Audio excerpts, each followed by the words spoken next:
funny. All right, Jamie, we're back on. All right, so second part of this is, as I was talking about YouTube channeling, is we're going to create a podcast today.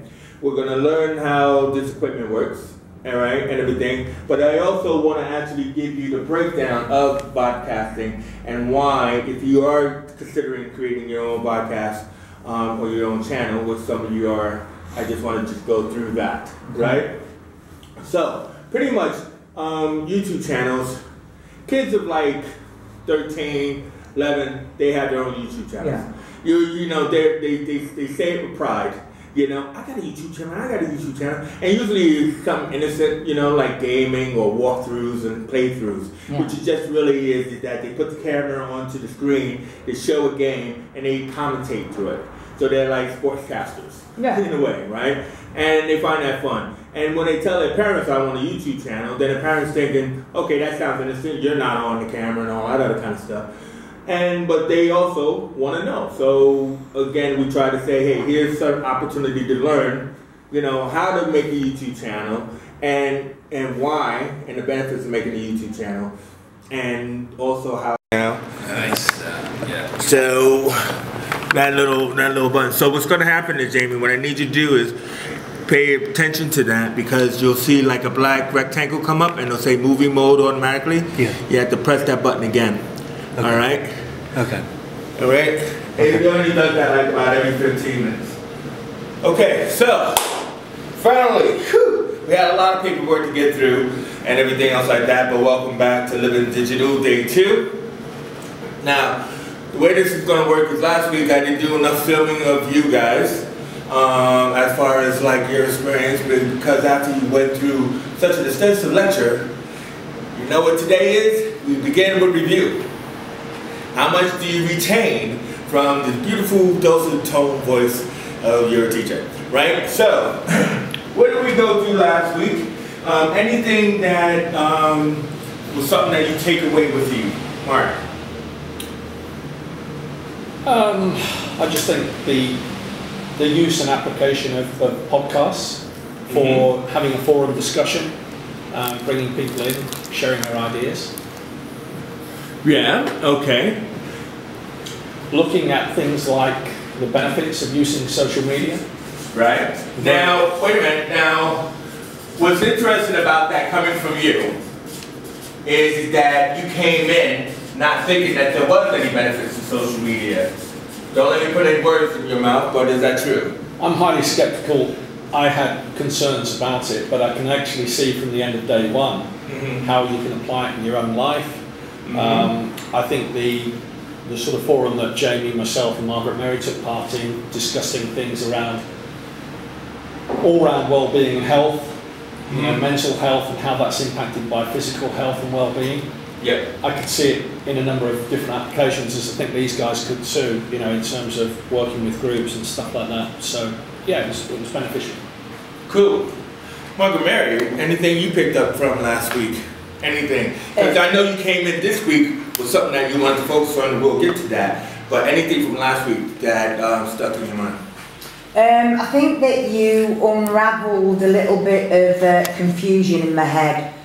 I think that it was really informative. I quite liked the history that you shared last week. Have you seen the edit of the history? I did, and I did notice about my Jackson. Yeah. That was funny. Yeah, well, for you it was.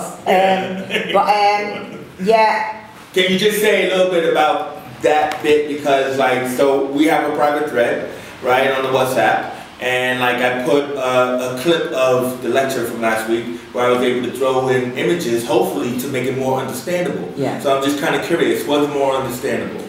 Yeah, some parts were, but my memory's not very good, because when I went home, I tried to set up the blogging. The blogging. I tried to look at it, and I was a bit afraid. I was still a bit afraid about how you set that up. It's about people invading my space, and I'm not really sure that I want to be bullied, because Okay, great. Do you know there's a way that you can make sure that doesn't happen? I'm not sure that, no. Okay, so Jamie mentioned something about this last week too, about the possibility of cyberbullying, or I presume you mean like people making comments that you will find distressful, right? Oh, yes.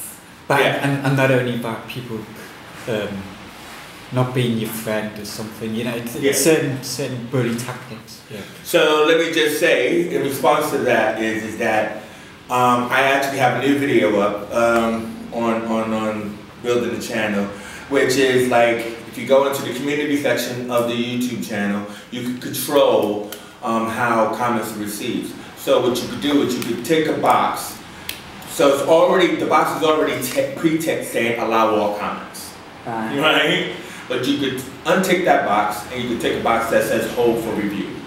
Oh, okay. So you can ensure that you won't, it's not just about you finding distressful comments, but it's about other people seeing the comments about, oh, this person is this, that person is that, Yeah. and then feeling distressed that, oh my God, somebody just insulted me. Yeah, that's in the exactly, universe.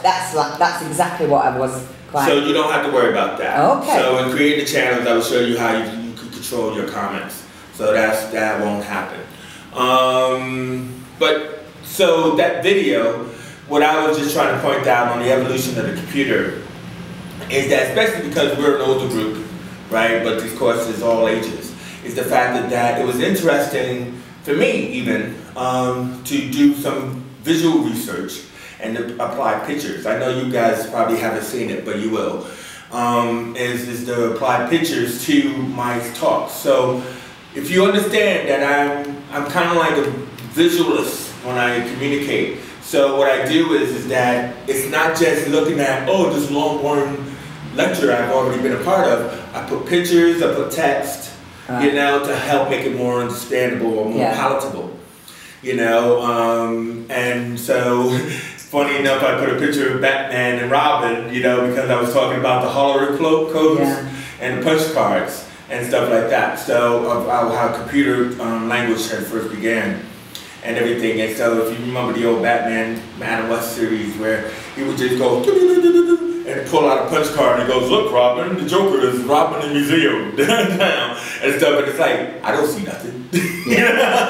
But it's binary code, which is the way computer language originally started in the communication. So it's like a form of Morse code, but in the future, or the 60s. So anyway, I remember, loading up the computers with the games and it goes. Yeah, like a recorder on it. Yeah. But also too is that we had an interesting conversation about the Jetsons and Star Trek and how those shows from the 60s were predicting what we will be like in the 80s. And now we're in the millennium, but we still have a lot of the devices that were in the cartoon is now our reality. So the future is now. So that was what I liked about that particular video. It's only like about 5 minutes. I think that for myself, you just what's it called? I've always thought that filmmakers and directors are boneheads, you could say it. Okay. Sorry, the prophets of this era. Yeah. Because they see something that's on visual, and then from their own imagination, see something else on top of that in the future. So they're like prophets that they can, like Star Trek. I mean, everything that they did in Star Trek, and Mary Sheldon, who wrote that book about Frankenstein. Mary Shelley. Yeah, Mary Shelley. That's what we're doing now. We're putting organ transplants. Yeah. Yeah. So no, exactly. Well, if you think about it, it's like people are tapping into what is known as the zeitgeist. You know, it's kind of like even a form of time travel. You know, it just means that we're very circular in our evolution. Yeah. You know, like what goes around comes around. Yeah. You know, so like even clothing styles, you know, from the Roman times or clothing styles of today. You know, we're not very original as a species in that way. But But if nobody takes the time to look at it, which is what I did in that video, is like when you start looking at cartoon like suggestions and they're having the travelators or they're having FaceTime, you know, to communicate with people was mind-boggling. But those children who have the imagination start to create, so it goes from science fiction to science fact very quickly. Yeah, I think so, yeah. What about you, Jamie? What did you pick up from last week? Well, one of the things I picked up is that one of the benefits of it is that it's maybe pushed forward in terms of this evaluative work that I'm doing in the life rooms, and I've explained to my line manager about it, and they're very curious and interested. So can you tell us from your perspective, what is the value then that you picked up? Well, really the benefits of podcasting, really, finding about that. So would you say confidence building? Sort of, yeah. Only because you also expressed to me that like you like to do more of it, so that way you can get used to it. You know, and that's when I also said that it would really be interesting to see, like here you are at the beginning to where you are in the middle to the end. Yeah, I'm still skeptical about various different social media platforms necessarily, but I'm confident that this podcast will be able to be. It's taught me a bit about like Twitter and how we can get it. So just give me one example of your skepticism, because as I said to Margaret Mary, is like she was worried about comments, and I was able to say to alleviate. So I think mainly if it's used for business purposes, that's great, but I wouldn't necessarily use it for friendship purposes necessarily. I'm sorry, I didn't miss that. If it's used for business purposes, I'd use it, mainly Twitter, but I wouldn't necessarily use it for friendship purposes, for instance, with like Facebook, etc. But for Twitter and the business social media platforms, it's beneficial. So maybe for Keith, who was like, say, hey, right, so when we get into that, what did I had a whole big, 5-10 minutes maybe on the actual social media platforms. So what Jamie's kind of like referencing is that Facebook for family and friends. Will you agree? Yeah. That doesn't mean put your whole life and your tearful story on there, but it's mainly so you can communicate with people you know. Yeah. Right? So sometimes friends of friends will add you, and you will probably add them because you think it's great to have so many subscribers. But that also means you open yourself up to the world to know that you just had a naked mud bath in Turkey. I learned that the hard way. Right? So, like the thing about it is that, so if you wanted to know which platform should I be on for business, then, there's Twitter, which is really kind of like, I wouldn't say it's a stalking site, but it's mainly a way of communicating with the world at large. Finding out, it's like being a voyeur, really. It's like finding out what's going on, what's happening, what links lead me to where, what celebrity is doing what. Oh my God, is that really Kanye on there? Is that really Donald Trump on there? But then, that is for that kind of short bite communication of information transfer, right? But for business, LinkedIn is the one you would be on. So like LinkedIn is the one that is strictly business site, no personal information, unless it's kind of like I'm really enjoying my business. Or I need some help with something, some support with something, according to my business. But it's not like, I had a party last night, man, my head is wrecked. You don't do that on LinkedIn, right? It's a business I've never site. heard of LinkedIn. In that function on LinkedIn, I think it's stopped now. Yeah, just press the button, I said. Yeah, I've stopped. Press the button. No, press the button to continue it. So it's busy. Yeah, we're going. We're going. It's white and it's going, counting down. Red dot. Yes. No, it's not red dot. No. Yeah, that's the red dot. Oh yeah. You're trying to make me nervous. Last major one is Instagram. So Instagram used to be your granddaddy's Instagram. It used to be just a site for pictures, sharing your holidays, sharing like places you want to go, sharing some visuals of what you enjoy. But now it's turned into the escape for your teenagers. right? So Instagram has been, like, if you're wondering, hey, what site is my kid on? I know he has a Facebook page, but he doesn't really he's not on there a lot because he's on Instagram. Right? That's where all the mates are on, and that's where the kids are communicating. So, like, they've taken over that particular platform and everything. So those are our 4 main social media platforms.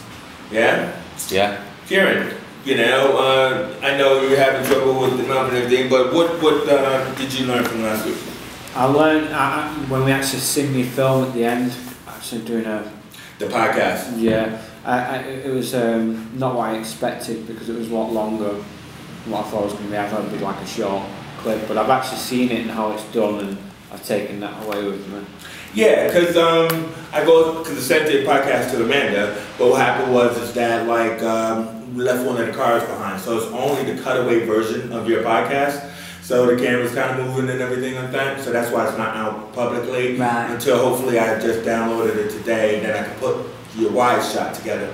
So the benefit of that really is, even though you saw the cutaway camera and the movement, the rule is never see camera move.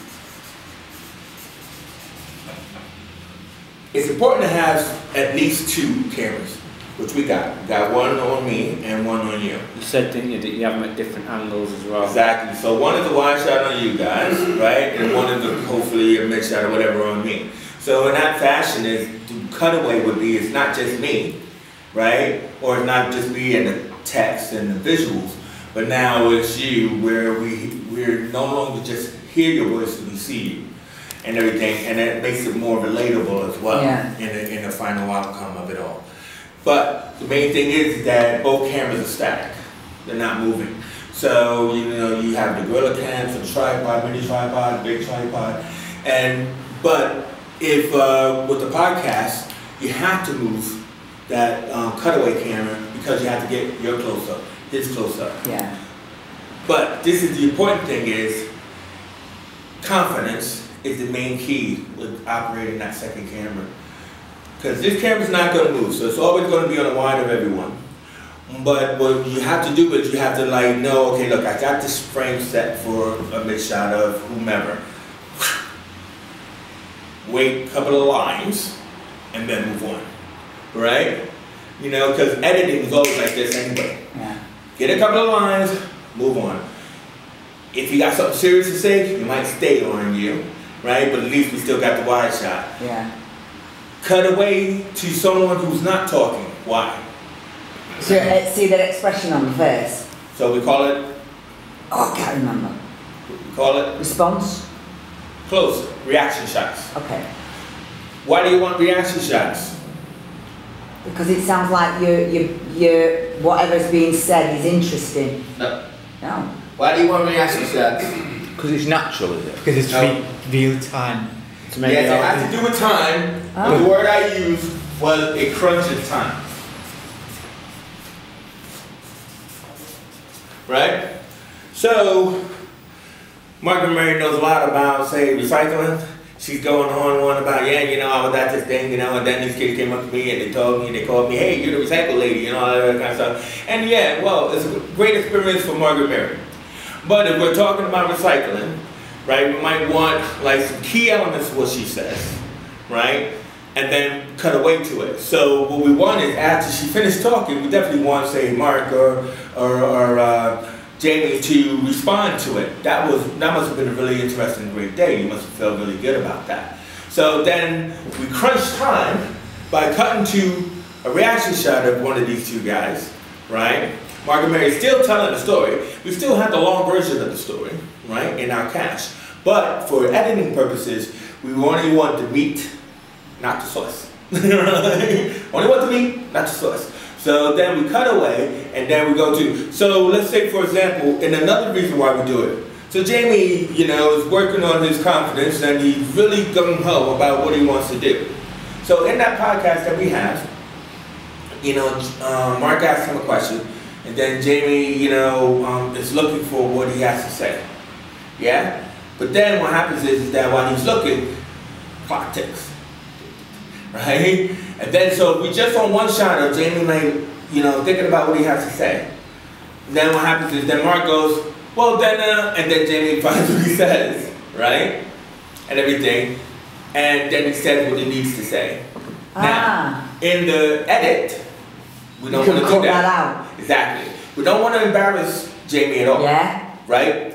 We don't want to have the other people looking like, okay, well, I want to get out of this, right? So we need the cutaways so we can clean that shot up and we can crunch time. So you wait for the answer. We're not disrespecting the panelists, right? And we're giving the panelists a chance to speak, but we crunch the time so we don't need the audience to sit there and go, why am I watching this? You know what I mean? And move on. So that way, what he says is profound, it's meaty, it's the meat, not the sauce. Yeah. And then it's like, oh yeah, all right, what you said, Jamie, that was really good, you know, especially if you're representing an organization. Yeah. Everybody get me? Yeah. Yeah. Very important though, right? So like the whole deal is that that's why as panelists, you have to work on the factor that this camera is on, right? So I know Keith is looking at his computer, probably looking at blogs or whatever, I don't know, but you were always on camera. This is the main thing. So you can't go, you can't be looking at your phone, can't be going to right? All of that body language is negative. Yeah? So we might be using some shot here or there. We don't know where we're going to use it. You don't know either. So always be on, right? Sure. So you're always on. And this is where improvisation comes into play. So Mark did a fantastic job moderating last week, right? And like, so he was able to kind of like have ideas already in his head of what questions he should ask, right? He knew what the overall subject was. Why did he know what the overall subject was? What did we do beforehand? We talked about what subject that we was going to talk about. Right, so we call it... For preparation. Planning. Planning. No, we call it show notes. Right? Call it what? Show notes. Show notes. Show notes, okay. So, as a team, because you're going to do this, as a team, you sit around and you create show notes. What are we going to talk about? Who's going to talk about what? Right? And everything. And then, so that way, it's kind of like, okay, Jamie didn't talk about what he's going to say. I know what he's supposed to say, so maybe I can lead him there. Yeah? So I can cast out a line and go, well, aren't you talking about the life rooms where they do this? Yes, that's exactly what I'm talking about. Yeah. Right?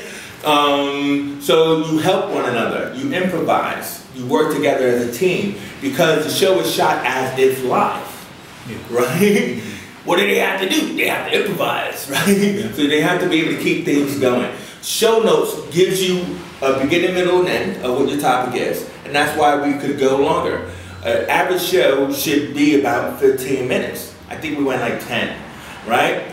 So that's why we have a person on the side giving you time, right? And I see people do this in the beginning a lot, is that they get lost.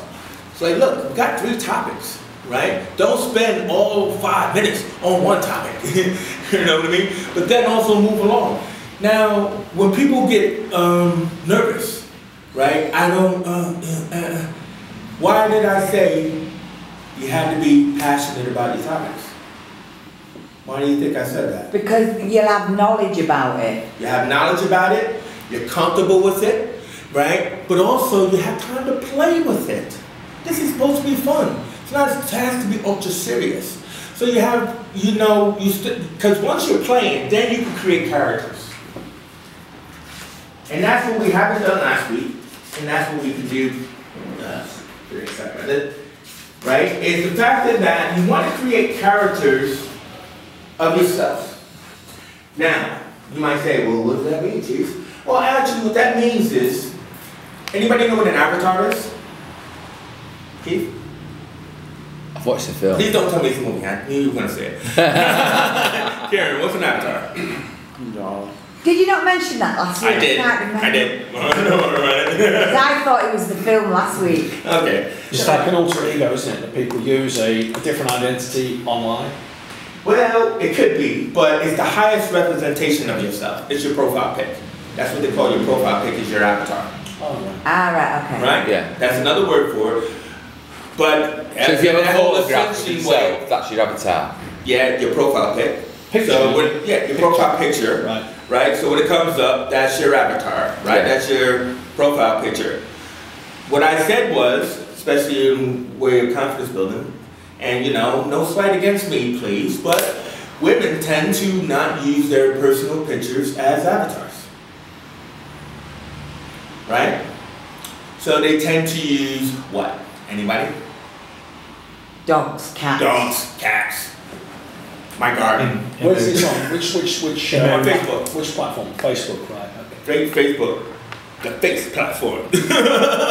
Where it should be your face, where I should know you, where it's for family and friends, but again, I can't see you, Margaret Mary. Oh, your kids. Well, that's a whole different thing. We talked about that's a Sheraton thing. But what I mean is that your highest representation is self, what I believe of myself and how I want myself to be out there. So, like, some women will go, yeah, that's a picture of me, but I don't like it. It's you, right? Nobody said you have to filter your picture. Nobody said you have to doll up, get my hair done, and then take my profile pic, as some people do. What we're saying, though, is that it's a representation of you. But now, as a character on a podcast, you go a bit further and you give a higher representation of yourself. So, I'm not picking on you, Jamie, but I'm just using it as an example because it's about confidence building, right? And avatar building is about confidence building. So, whether you're personally shy, right? Whether you're unsure if people can hear you or whatever reasons that you have around that, you can be someone else. So, you guys filled out these forms. You call me Chase. Everybody calls me Chase. My real name is James, right? I created the name Chase when I was 18, and I'm yeah, you know what it is. They're only going to know what I bring to them, right? Sorry, I think the battery. She's a counsellor, you're saying, as well? Yeah, she's got them qualifications. Right. She's Not counsellor as a political counsellor, no. I mean counselling, yeah. Okay, so. So what happens? Are we making a podcast, or are we watching a film first? The film you're watching is the podcast. So everybody, you're always on camera. Right? I'm good. Okay, so. All right. So what's interesting here is that this particular podcast is what the loop is all about, right? As I explained to you earlier, that somebody's going to turn that on, and that is the podcast of the two different young groups that are talking about guns and the idea of, one, should they be banned? What do they feel about it? And is this gun activity that people are facing, is it the new normal, right? So at some point, we'll stop it or and everything, and I will ask you guys what your opinion. I ask you guys what your opinions are about the subject. Okay, so what was that? The three things you sort of set it up. Should they be banned? Is this becoming the new normal? What was the second thing you said, Chase? That was very important. That was 2 and 3. Those are just the two important. Should they be banned? What do we think about it as individuals about this whole lot of stuff? Yeah. Okay, so if you can turn it on.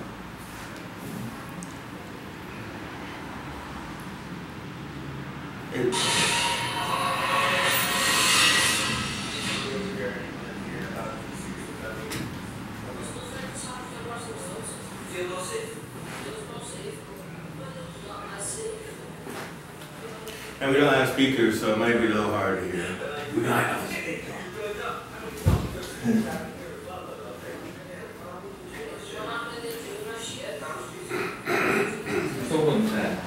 No, keep it playing because the idea is I'm trying to get this to be the length of that.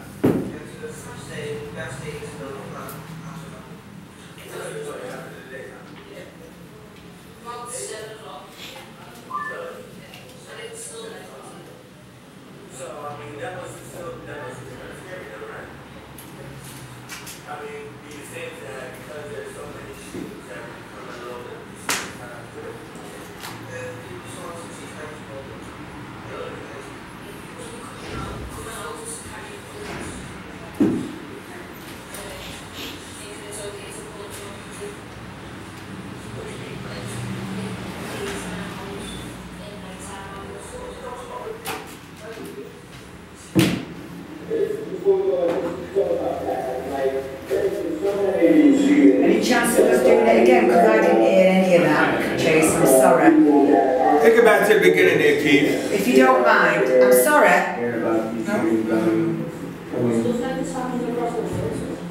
Yeah, I got that, Keith. Just take it back to the beginning. Try the beginning now. Yeah, please, if you don't mind. Right, yeah, yeah. Thank you. Can you see it? Yes, yes. Can you see it? Right? Can you see it? I'm hearing about these students, looks like it's happening across the board. Feel more safe. Feels more safe, but not as safe. I don't know what you mean. But like the bigger but no, I mean no, because students happen here as well though, don't they? Yeah, we're not doing shooting this year. So how did that so that was close by to you, so how did that feel? That's staying still too long. What happened in the day, huh? Yeah. About 7 o'clock. Really? Yeah. And it was still there. So I mean that must have kind of scary though, right? I mean, do you think that because there's so many shootings that we're becoming a little bit desensitized to it? People saw us chase like normal. Really? Like people be coming out carrying guns. Thinking it's okay to pull them. What do you mean, like? In daytime hours, in nighttime hours. You know, it's not okay. I mean, Before we go at this, talk about Yeah. yeah. how do you feel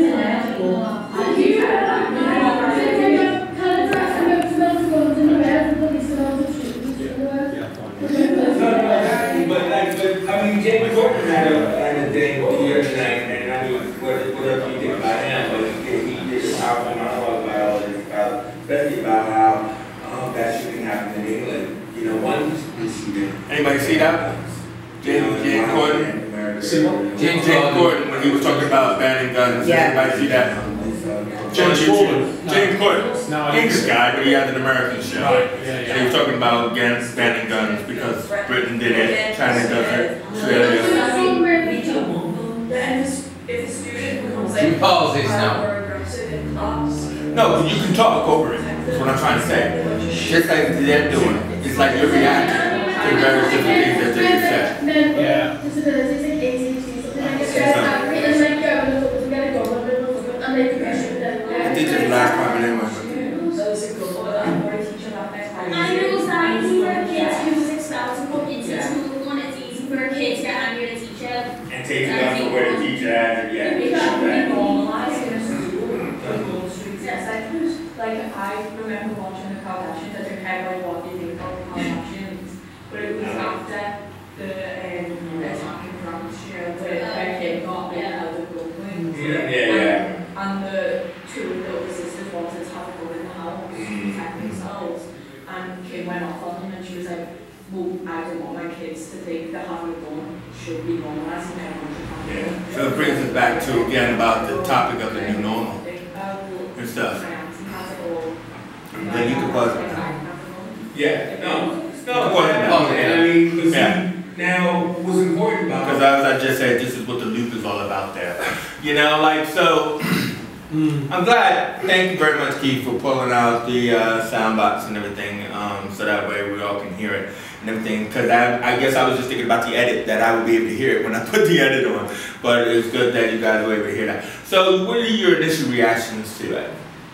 I mean, this is what other groups are doing, for one, right? And this is a socially relevant topic, and it's an important one, I would assume, to not just being people of your generation, but also being in a whole different area. So what is your initial reactions to it? It's an interesting discussion.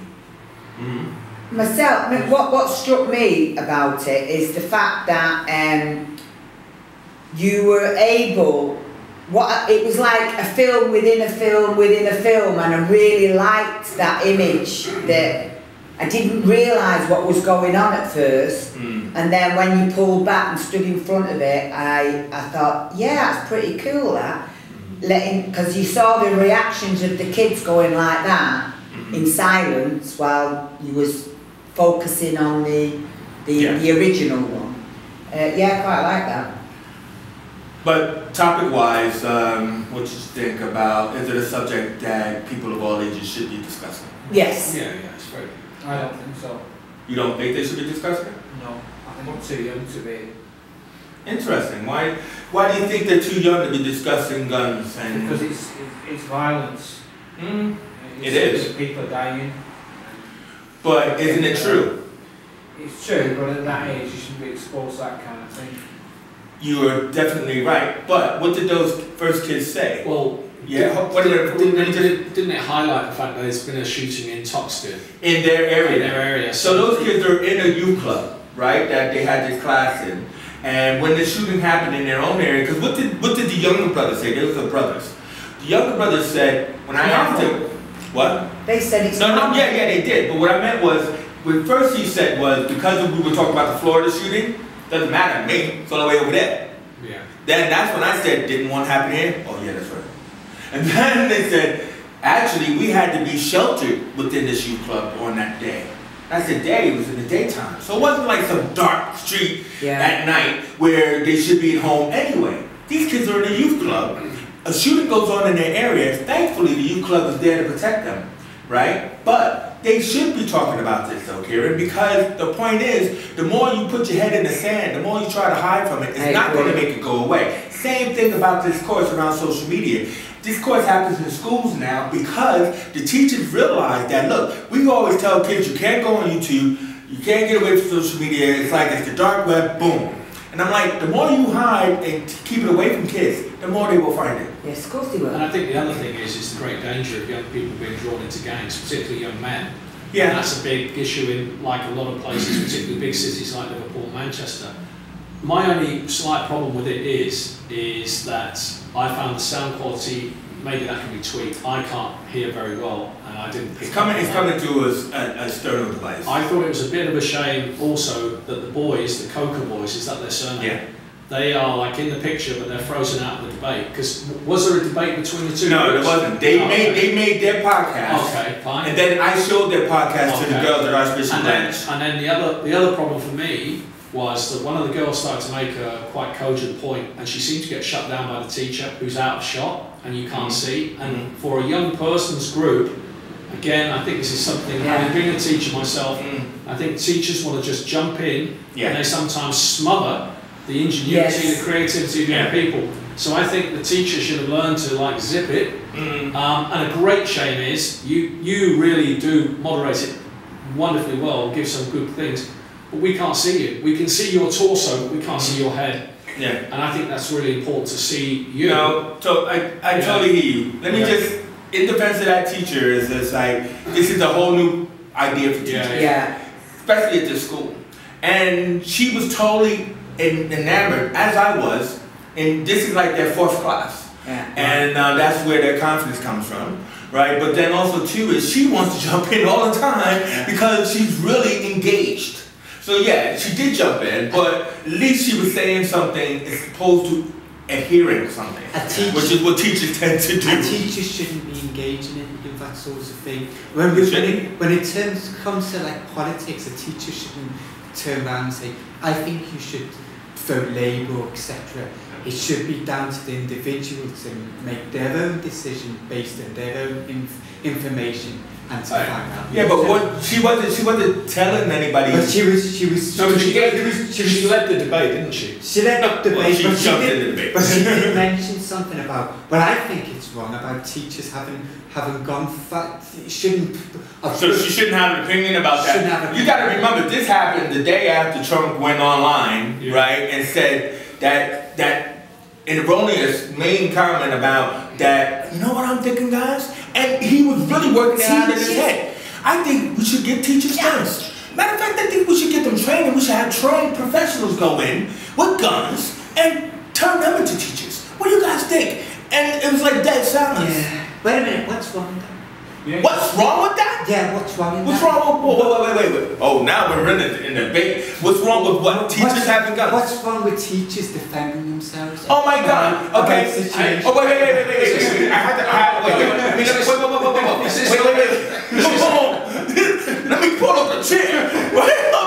Surely this is going to be part of our podcast for us. It is. I'm sorry. Okay, yeah. All right. I'm glad brought that up. But let me explain to you, right? I showed this to my other group, right? The adult women I told you about. Know what they told me? I showed them that on a last Thursday. The day before, there was a thing where a teacher did do what Trump said. A teacher went into the school. I think it was, I don't know if it was Baltimore or whatever. Don't quote me. Went to the school with their gun, started firing. Girl had to jump out the window. That's what's wrong with it. That's what's wrong with it. I can't believe you just said that. Hopefully you said that for the sake of the debate. But that's what's wrong with it. You do not give teachers the opportunity, because the president told them to take a gun into school. You don't. Chase. No, let them defend that. Rebuttal, please. I'm 100% for against guns in America, but I do think it's a certain thing where America will never change their Second Amendment of the right to bear arms. That's the Fourth Amendment. The Fourth Amendment of the right to bear arms. So in a way, shouldn't it be the right that a teacher should have a gun in terms of defending themselves against these lunatics? Defend themselves against 11, 14-year-olds? But who may be to protect their students. Okay, Mark, you want to say something? Well, go ahead. Yeah, I want to say a lot of things, and I'm sure everybody here does. But Chase, I got confused. I didn't realise we'd already started our podcast. Are we in? We're in it, man. You're in it. We started talking. First and foremost, you know, I think we should sort of say who we are, because it's great to see these people, these young people from the school and the young guys from the youth club, and I think they made a great contribution to that debate, which we can hopefully add to.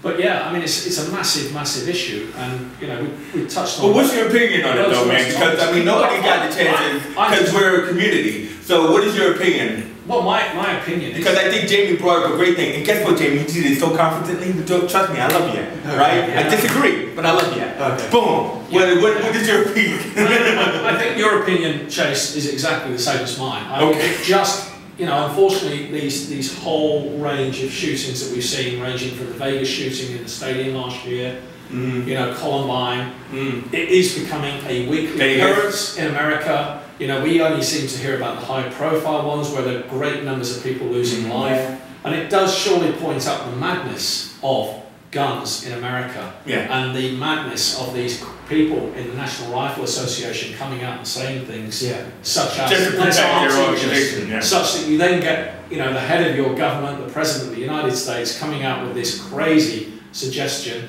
let's just give guns to teachers, as if they haven't got enough to do, as if that's ever going to cure a problem of the violence on the streets in the cities of America, and unfortunately in the schools. Imagine if the teacher though had a bad day, and then the pupil, say could be 15, could be saying, I'm going to do this to you, and he's got a gun in his thing, and he's thinking, I've had enough of this, bang, that could happen.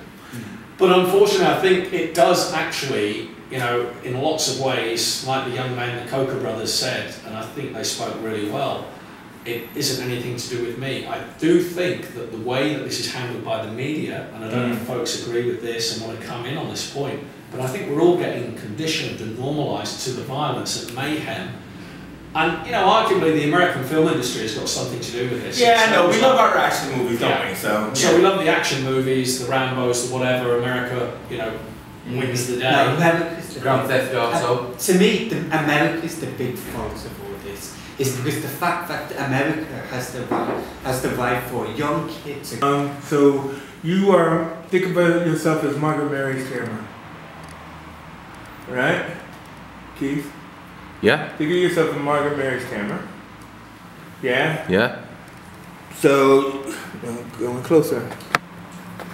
Can you not get any closer? Then you're gonna have to move closer. You're gonna have to move closer. Go shot Margaret Mary. No. She's shrinking. Jamie's camera. Right? Yeah. No. Don't record. Turn it off. Oh. Camera C. That's you, Karen. Say yeah. I've done it, yeah. Okay, but let me know. Yeah. Okay. Keith, go to Mark. Close up on Mark. All right, Mark. You know you stay focused on me, and then I'm gonna sync the 3 cameras now with the sound clap. Good afternoon. This is the latest discussion and debate from VoiceBox and the WEA course, Living Digital. On my right, I've got Jamie, on my left, Margaret Mary. Hi guys. And my name's Mark. And what we're going to talk about today is the issue of homelessness. Now, in the year of 2018, and with recent cold weather that we've had, homelessness has become a topic that's very, very much again to the fore. We're going to look at maybe issues around the public perception of homelessness, and really what can be done to aid and help people who find themselves homeless. So maybe to kick off the debate, Margaret Mary, I'd like to invite you to perhaps give us your idea of how you think that people that suffer homelessness are being viewed currently with some of the things that have been said in the media recently. I think myself, I think that the perception of people, or people choosing to think a certain way without giving it any deeper thought. So my example is that some guy was in bed with a quilt all around him, and he's got a cup of tea in his hand, and he's watching TV, and then all of a sudden he thinks to himself, it's a bloody good idea. Do you know what? I think I'll live in the street. I hear often that people go, well, they must have somewhere to live. They could go to the Friends, or they could, why on earth would they want to live on the street? Beyond me. Thank you for that. Yeah, I mean, I think, Jamie, I don't know what your thoughts are about what Margaret Mary's saying, but it certainly seems to be indicative of a view that is really blaming homeless people for their own plight. Yeah. So, do you have any thoughts about that, Jamie? Well, the thing where I'm a bit confused with is the fact that sometimes homeless people can take advantage of the benefits that they have. For instance, there was an incident that happened that was showcased in Granada News. In fact, there was a food shelter in Bolton where this homeless person decided that it would be a good idea to literally rob all the food off them. So, I think that it seems to be, you give them a bite of a sausage, but they want more. You know what I mean? I think it needs to be curbed. Right. That seems maybe counter to perhaps what Margaret Mary is presenting, and certainly to the way I feel, because I think, perhaps we've got to think that people don't actively choose to be homeless, and maybe we need to actually widen that debate out around the actual issue and ask the question, why is it in 2018, in an economy, in a country that is the 5th richest in the world, that we still have people unable to afford places of their own, whether that be rented or having their own homes that they can afford to buy? Do you see anything in the discussion there that you might want to comment on?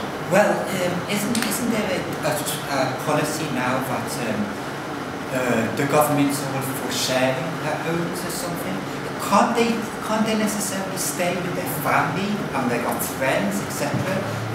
Is this their choice, for instance? Yeah. We've got something to say. Yeah, there's lots of people that go sofa surfing, but they get fed up. The people, would you want to have somebody living in your house, interrupting your fridge freezer? No, there isn't. People don't choose to live on the street, and if they have chosen to live on the street, the reason why they're there is because where they've left is hell. I think what we've got to acknowledge also is the fact that there are a whole range of other issues associated with people falling into homelessness. There can be issues around mental health, as Margaret Mary's already pointed out, debt and poverty, the unaffordability and unavailability of housing, whether that be rented or to buy. Even our own Prime Minister yesterday has acknowledged the crisis of the housing market. So I think there are wider issues that actually can end up with people finding themselves homeless, and I think it's something that we should have sympathy for. And rather than actually looking to blame the individual, I think actually structurally in society we really need to focus on this issue. And obviously all the political parties are lining up, falling over themselves in their manifestos to talk about building more houses and trying to actually address that issue. But it's going to be a long wait for many, many people. But it's not just about that. It's not about that. It's like a cancer of unwell, mentally unwell, because you must be unwell to choose them. Other than that, you're being abused at home and children leave home for that use, or splitting up, just as simple as relationships splitting up. That's it. They don't choose to live on the street. I agree. What about all this about businesses? A lot of people under this government are starting their own business, and some of them are thinking about going to property development. Now, it seems to be the case that all of a sudden these homeless people are using an abandoned property as a squat place that seems to be destroying it, etc. And then it's very difficult to get them out, and that costs more money to get them out. It's causing conflict in terms of people creating their small businesses. I am really fortunate. I'm fortunate to have a supporting family around me. I would never ever be able to find myself on the street. Thank God. I thank God for that. But people, if I was on the street, I'd be in your backyard. I'd be in any house where I could get warm. I don't want to freeze to death. There are hundreds and hundreds of people dying in the street in the winter time because they haven't got a roof over their head. And when they do go to places where the homeless people can go, they can't get in. So they're running across town trying to get into the next place. People don't choose to be, that's the point. The point is, people do not choose to live on the streets. Thanks, Margaret Mary. I mean, I think we've got obviously two sides of that debate, you know, conflicting opinions from both Jamie and Margaret Mary and myself on the one side. But I think you acknowledge, Jamie, there is an issue with homelessness and whether homeless people are causing problems. Can I just turn to another issue of what do you think we should do about homelessness in terms of people, there's been a lot of debate now around charities. So would you, and I'm guessing, Margaret Mary, you might be inclined to help a homeless person that you see in the street, maybe tangibly giving them some food. There's a whole debate about whether you give homeless people money. Or Jamie, do you think that that money would be better directed to big charities? And of course the charity sector is coming for quite a caning at the moment, obviously on overseas development and things like that. But can I pose that question to you both in terms of how you can physically, day to day, help homeless people, as some of our viewers might be looking at, thinking, well, I see a homeless person in my town, what do I do? Where am I best pointed at directing my assistance to a homeless person? What do you think? Jamie, maybe start with you. I think mainly it should be, the money should be given to a charity. I mean, for instance, some of these homeless people that all of a sudden you give them money on the street or something, they don't use it for the benefits of themselves. Some of them are just using it to squander it on drink, etc. Okay, that's one up. Have you got a no, I think it's as we come to the end of this debate. Well, just on the last point, it's about changing the way we think. We need to change the way we think. People do not choose, I know I keep saying it, people do not choose to live on the street. Yes, it does look a mess. Yeah, but there is the thing about profession. Right. I'm going to have to wind the debate up and just say thanks very much to Margaret Mary, thank you very much to Jamie, and also to our viewers, thanks for tuning in and listening. And just to say, homelessness in 2018 is very, very much a real topical current issue, and we very much need to address that. You've heard conflicting and interesting points. Certainly hope that we can actually cure homelessness as we go forward. Thanks for watching. Hope you'll tune in next time to another Voice Box debate. Thanks to WEA and our excellent tutor, Chase Johnston Lynch, for facilitating and taking us forward on this Living Digital course. Look forward to seeing you next time. Thank you. Have a nice sleep now in your nice warm bed. Don't always believe what they say. And cut. Always give it to Jamie. You know, who are you? Was you buying this fast that much? Seriously, was he buying this fast? Does anybody agree? No. This is confidence, Jamie. Yeah. You know, first you're fighting with me in a gun debate, and now you're fighting with Margaret Mary. You don't fight with Margaret Mary. You don't. And you're like, well, wait a minute, hold on, I have to think. I don't know if this is really what you think. It could be, right? But it was fantastic. Yeah, I thought so. And also too, Margaret Mary, your passion was also well seen in that as well. And I thought that you were able to prove that people can have a difference of opinion without going at each other. I think both of you did present a pro and con of the argument, but you were very contained, controlled, and effective. Good. You know what I mean? So you did very well. And I think they were like that because you were right there in the middle of that mark. You know, the only thing I would just say is that when you say about control, is that I had to use the timer on that camera, so I was getting a little bit like, but I was there at the time. Okay. And then when your questions were kind of long and everything like that. And then I'm like, he's asking two deep questions at the end. Did he not see my two fingers? No, yeah, sorry. But you were cool because when Jamie was talking and you saw the one finger, the 1 minute to go, you cut him off cleanly. You cut him off and you went to my man, what do you think? And that was very good. So I just want you to say that, look, you guys, your passion is growing leaps and bounds and everything, from the first debate to the gun debate that you had before and then to this. Fantastic all around. Now I want to say something about our camera operators, you know, Keith and Kieran. Yeah, so as I'm trying to say is, yes, 2 means 2 shot, 1 means single, right? But Keith, you, maybe because of the blocking you do, you were very good on making sure that you were getting who you get. I said, you're only on the left, Kieran, you're only on the right. There was at times where like you tried to pull out to a wide, or times where you tried to get to Mary. No, that's not your role, you're over here. Always on Jamie or on the 2 of them.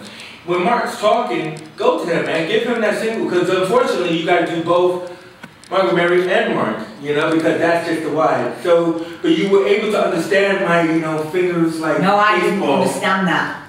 All right, single, okay, 2 shot, okay, right? So when you're operating a camera, because you're gonna operate it next, right? Single, 2 shot, all right, and everything like that. That's already the wide. You know what I mean? So, but camera operators, you guys did a fantastic job. So just want to say, great debate and fantastic. Thank you very much. Cut that camera. 2's on. Camera 3 is on. Oh, just on my picture? Oh no, I've just turned it off. I've just took your picture. Sorry, guys. No. It's on? Yeah, press the red button for it to turn on. The red button. I'm sorry, guys. And camera 3 is on? Camera 3 is on. Alright, so you're on Kieran, right? Margaret Mary, you're on Kieran, right? I'm going on Kieran now. Okay. Jamie, you're on me? Yeah. That's on all 3 of us. Now, when I introduce you guys, just say one line, you know, so that way the camera can hold on to it, right? Yeah. So I'm going to ask you to introduce yourselves, and you're going to introduce yourselves. You know, I'm Keith, and, you know, I'm looking forward to this. I'm Kieran, I'm looking forward to this, and whatever you want. Okay, ready? Okay, so we're going to start and sync the cameras on the SoundCloud. Hi, welcome to the podcast here at Voice Spots. We're living digital, and like we're going to have fun with this podcast because we're talking about one of my favorite subjects, which is movies, especially old movies. I'm a retro head, that's me. My name is Chase Johnson Lynch, and I'm joined by 2 of my favorite guys who are also big fans of movies. So over here, I'm joined by Keith here. I'm Keith, and I'm looking forward to this debate. All right, I didn't know it was a debate. I thought we loved this movie. Over here. But then over here we got... Hi, my name's Kieran. I'm looking forward to this review as well. Yeah, exactly, man, because you guys picked this topic. So when we decided, okay, you're going to talk about all movies. So we're going to talk about fan favorite of ours and hopefully of yours. And we're talking about Jaws, the original. I mean, I don't know who doesn't love this movie. I mean, even though, Kieran, it came out before you were born, I'm pretty sure over time you've seen Jaws, haven't you? Yeah, so it's a classic film, everybody's seen it. It's just one of them films that you have to see as well, isn't it? Exactly. Because one, you know, just technically, Jaws is our first blockbuster. You know, I mean, when like people started going to the movies in droves with the lines around the block. I mean, do you remember when you first saw Jaws? I queued up for it at the Eccles Cinema. Eccles, yeah. Yeah, and I queued up round the corner, everyone wanted to go and see Jaws. And they wouldn't tell you this bit. Nobody tell you the bit with a boat. Oh no, don't get to the boat yet. Don't jump ahead. But it was one of those things, wasn't it? It was one of those movies that people like were excited to tell their friends and invite their friends to go see. You gotta wait for the scene. You gotta wait for the scene. Yeah. I mean, you know, it was like that for me with Jaws. I mean, I was a very young kid, but my mom, who was a mad horror fan, took me and my cousin, with her and her sister, to go see Jaws. And I remember how I watched Jaws because my mom wanted to be in the front seat. I watched Jaws on the back of my seat like that. That's how I watched that. Music, even the music as well. Classic in itself. And I mean, you know, what, you know, You knew it was coming. yeah, exactly. But what did we talk about that with the music? I mean, you know, I mean, how effective it was, or It's with the shark's movement, isn't it? It creates a suspense. yeah. Sometimes you don't see the shark, it's just the music, you know it's there. Now, I was talking about this in our show notes is that actually the shark didn't work. First of all, who called the shark Bruce? I mean, serious. Yeah, it's Bruce. He wasn't very threatening. It was a robot shark who didn't work, and every time they put it into the water, it sank. You know, so they were shooting for like the 6 months, and Spielberg was at a loss. I mean, he was this big wonderkind. You know, he had just did this top TV movie called Duel. You know, Man vs. Machine, and so obviously he's gonna do the same thing as Man vs. Shark. But the shark didn't work. It wasn't like a truck, right? Yeah. So John Williams, Plus it was in water. and then what? Yeah, you know, they had cameras and boats. In the water. In the water, exactly. You know, and but what happened is that the shark didn't work. So they're like, what are we gonna do? What are we gonna do? And then John Williams, who did the score, came up with that. And it became the shark. It became a character in itself. You know. Now we go to that scene that you wanted to go to about under the boat. Like what happens? Yeah, Make the audience feel that scene, Keith. I can see it now where they've gone out at night to look, and he's got everything, the mod cons, everything in 1970s, 78, something like that. When it was. I thought it was 76. 76, he's 76 it is, and he's got all these things, scanners and everything. So there's a boat out here, all in the fog in the night. So they're going under the boat. And when you went under the boat, and you just get a little tinkle of the music, and you're thinking, the shark's coming. And you're thinking about the shark, and then he pulls his tooth out, and then this head comes out. Oh, wait a minute, sorry. That's too natural for me. The eye socket's hanging out and everything. I remember the bit where he has the air compressed air, and he throws it in and then it blows him up. Oh man, he jumped right to the end. That's right. We have to talk about the iconic scene in the undercarriage of the boat between the three main characters. You know, like Roy Scheider, Richard Dreyfuss, and Richard Shure, where they're talking about tattoos, comparing tattoos. Oh yeah. Remember that scene? No. Yeah, all right. I remember that when they go in there. What about this one? Yeah, what about the girl? And he goes like that. What about this one? He said that girl broke my heart. But what was great was about that scene. It was a male bonding scene, right? We must remember this. It's like it's repeated in many different films, like Chasing Amy and everything like that. But like the whole point of that was like Roy Schneider, who was the cop, who was scared of water, and these two guys who were water, you know, they were water amphibians, you know, they were getting along with this. But what he does is, he doesn't have a tattoo. He doesn't have a scar. So it's just a moment that, like, Spielberg cuts to him and he goes, "No, I'm not going to tell him about that." Yeah. You know, what about though you got Quinn, who was the, like... He was the old salty dog. The man. Yeah, the man, the hunter. What do you mean, it's still soft and all that? Yeah. Yeah. And you got the one who don't like the water. You've got the Roy Scheider, Brody, and you've got the other one, and you can see a scene there, and he's going, and they're looking at each other like sussing each other out. And one's got a can, and he goes like that, and he crushes a can.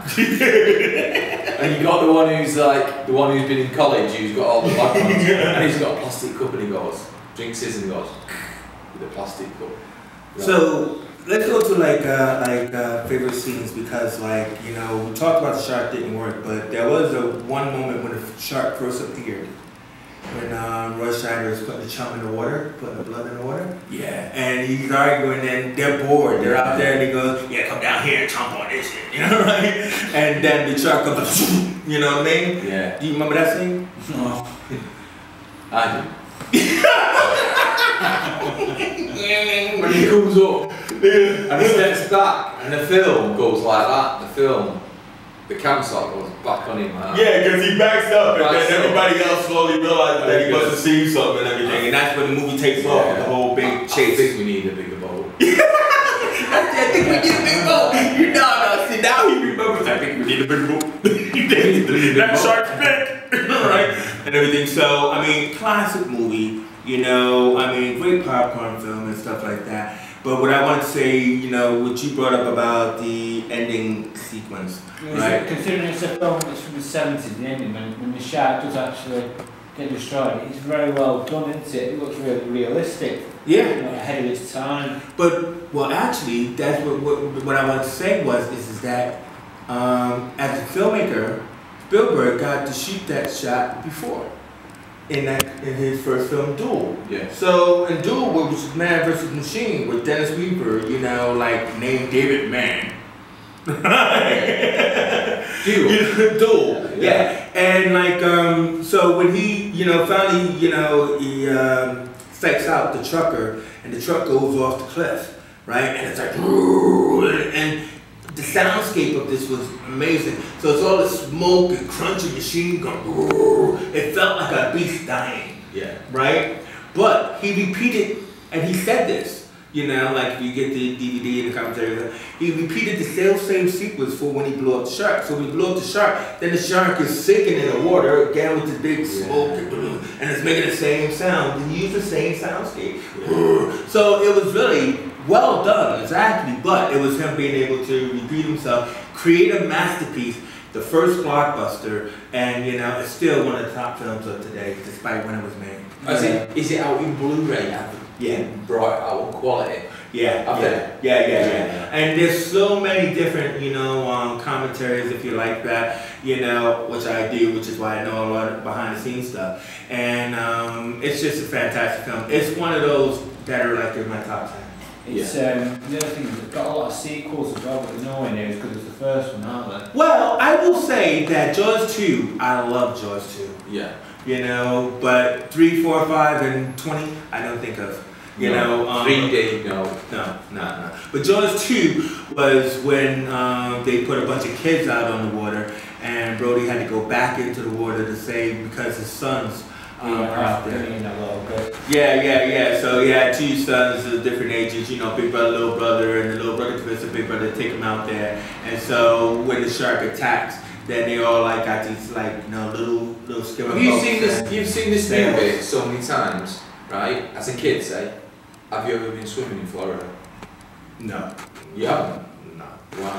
I don't like ocean swimming because I grew up with my head turned to the back. No. Well, I like to think I am an apple shark. I love swimming. I love pools. I've been in well, no one else apart from my daughter go in the water. Really? I'm going, why? You know, St. John's. I'm going. You know what, man? I'll admit, I got on a jet ski once, and like thought I was cool. You know, I had the girl all on the back and everything, and we flipped over because of the waves. Yeah. And you know, of course, she swims back, and I'm like, hey, I'm gonna get the jet ski back. Last trip in the ocean for me. Yeah. But you know, I enjoyed this. I mean, like, did this at least inspire you to say, you know what, I'm gonna check that out again? Yeah. I mean, it is a classic, and I do recommend, you know, like, you know, Jaws. You know, I hope like if we do this again, that you know we can talk about other films that we recommend. You know, because I mean, you know, you enjoyed Independence Day. I like that as well. I like that as well. The first one, the second one was a bit rubbish. The first one where the Don't even think about the second one. The ship was just coming out and that, and what's the actor called in the It goes bang bang. Alien, he doesn't know what he's on about, and he looks up and there's that big spaceship. Funny thing is, like, they decided to kill, they get rid of the aliens with a virus. And I think the virus was on a floppy disk. So that shows you how old that movie is. But 96, I think. yeah, it's still old as far as computer technology is concerned. But I mean, yeah, Independence Day is a great movie. Blowing up the White House, who wouldn't want to? So anyway, I want to thank you guys for joining me and letting everybody know about our love for these retro films. George, great classic. So I just want to thank Keith for joining us. Yeah, you're welcome. Yeah. Thank you for joining me. Yeah. Well, hey, anyway, so I want to thank you too, Kieran, for joining us as well. All right, yeah, exactly. So, you know, thank you guys for watching. I want to thank our camera crew here at Voice Box. We're interested in making these podcasts and, you know, continuing to bring great films. I'd love to go a bit more retro, talk about Twilight Zone. I think we want to talk about Independence Day. Next time I won't be here. You know what I mean? But classics all the way. Well, thank you guys very much. Thank you guys for joining us. Voice Box. So, what are you guys' thoughts on the podcast? Let's start. You've not clapped your hands. Oh, you're right, Mark. What did you guys think of the podcast? It was a subject which was easy to talk about. It went quite well, talked about different things, didn't we? Yeah, no, exactly. I mean, even, but what I liked is even like you couldn't remember different elements of the film, you still had a love of the film, then you still had something. Did it help you to talk more about it than because you knew the topic? Maybe it wasn't Independence Day, but next time. Maybe next time.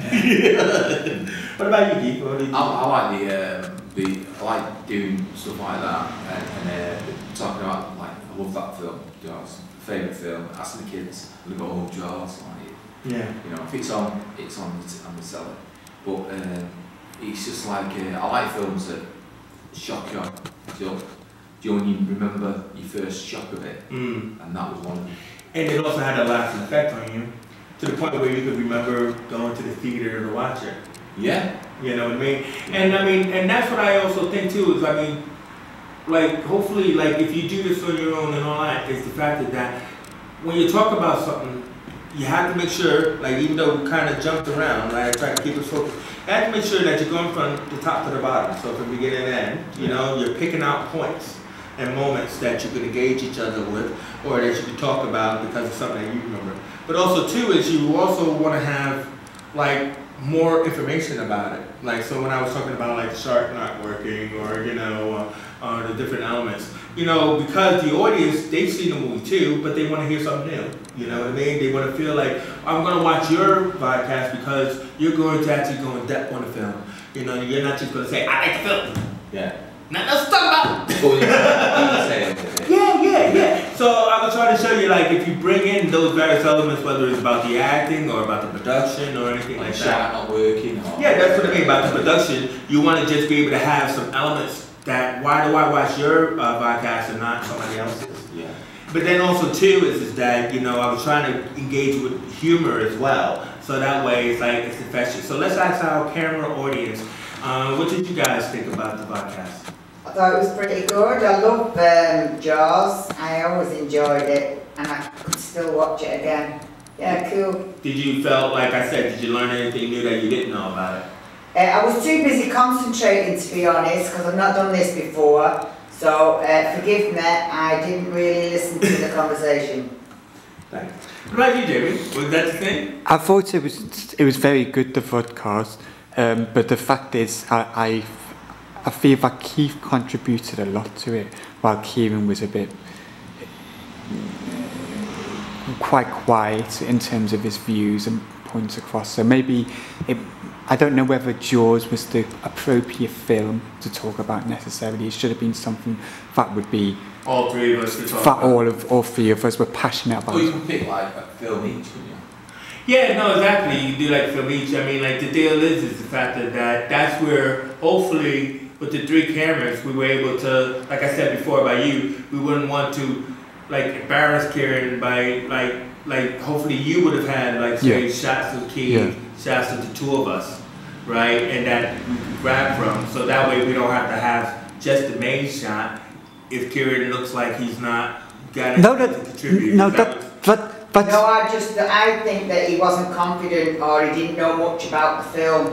Maybe the next time he could pick the film that he knows. I think it should have been more than just the one film, just the one project. It should have been talking about something else that would engage Kieran a bit more, you know what I mean? Because it would be interesting to find out his opinion. No, that's true. I mean, because Kieran did say he knew the film, but then again, maybe he didn't know that he was going to be asked questions that he didn't know. Would that be fair? So, I mean, he did say he knew the film, but like, maybe, organically throwing the question at you that you didn't have an answer for.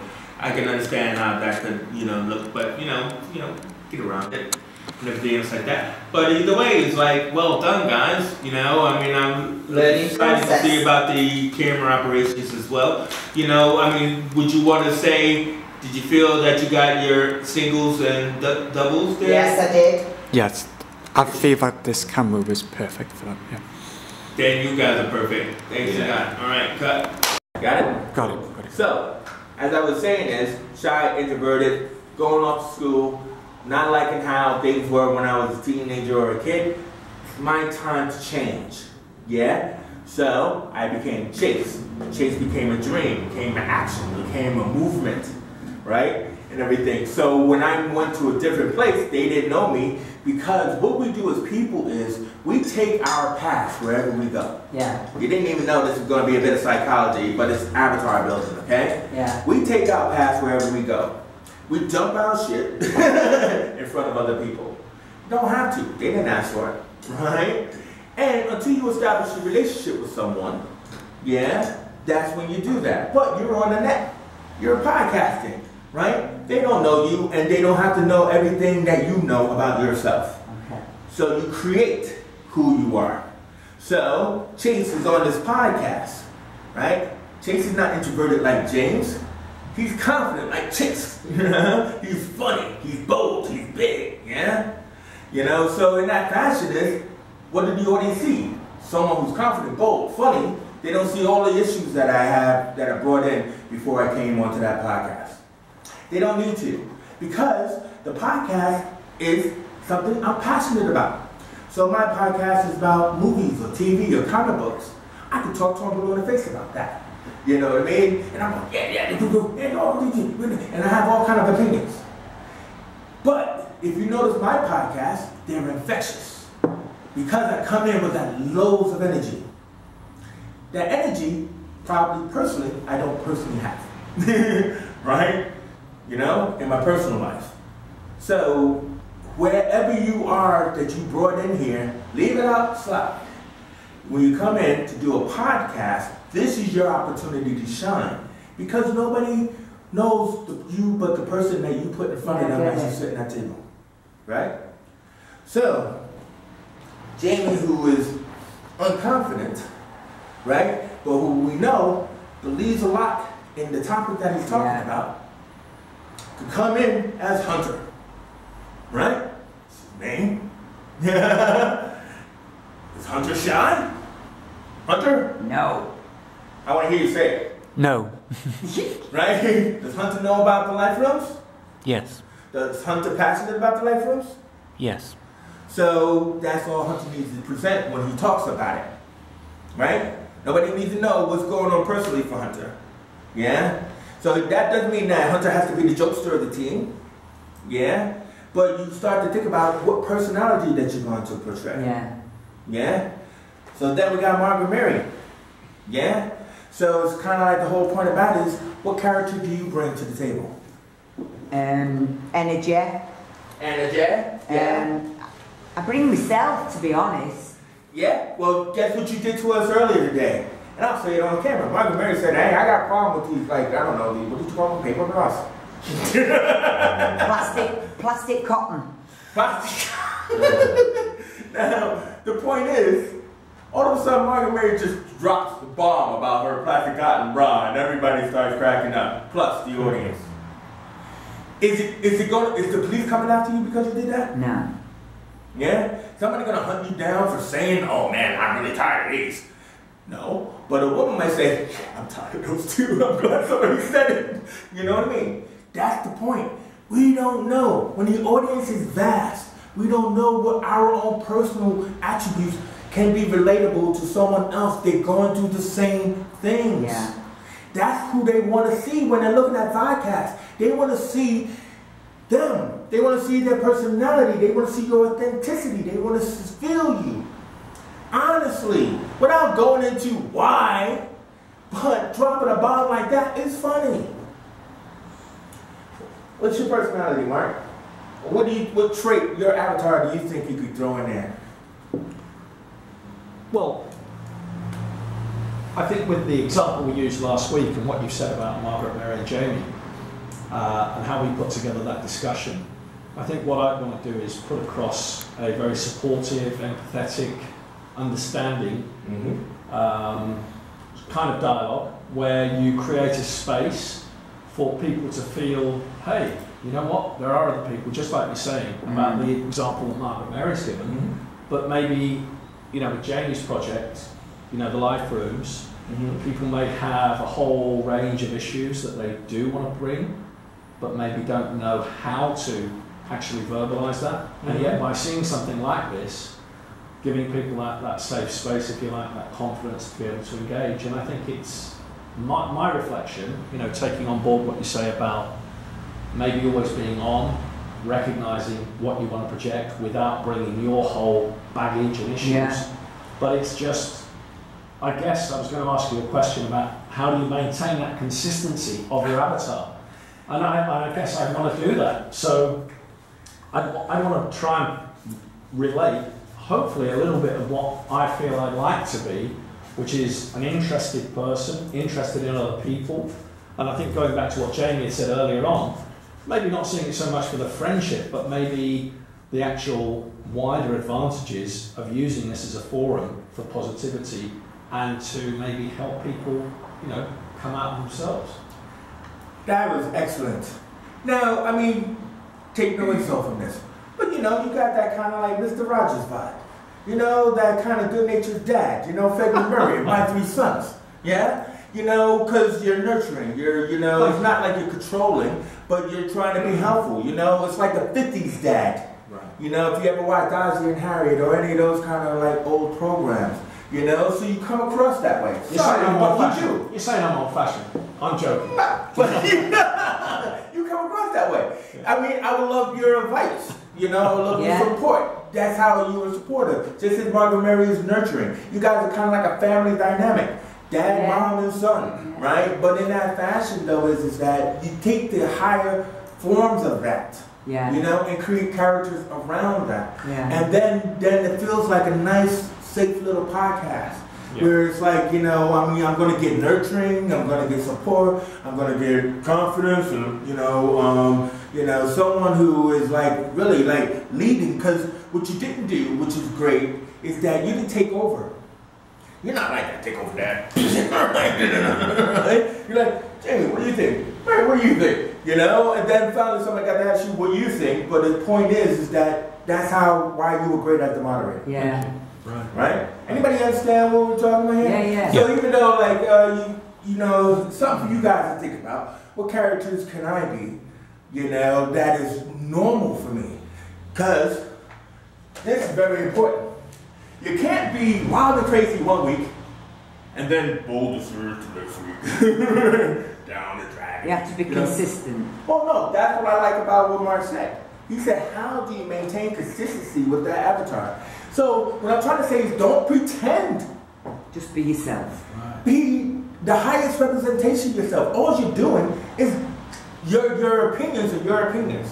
You know, how you communicate and how you support is what you naturally do. You just don't know you do it. You just do it naturally. Well, I want to learn assertiveness. I want to teach assertiveness. I want to also find a way how to let people be confident to tell the truth.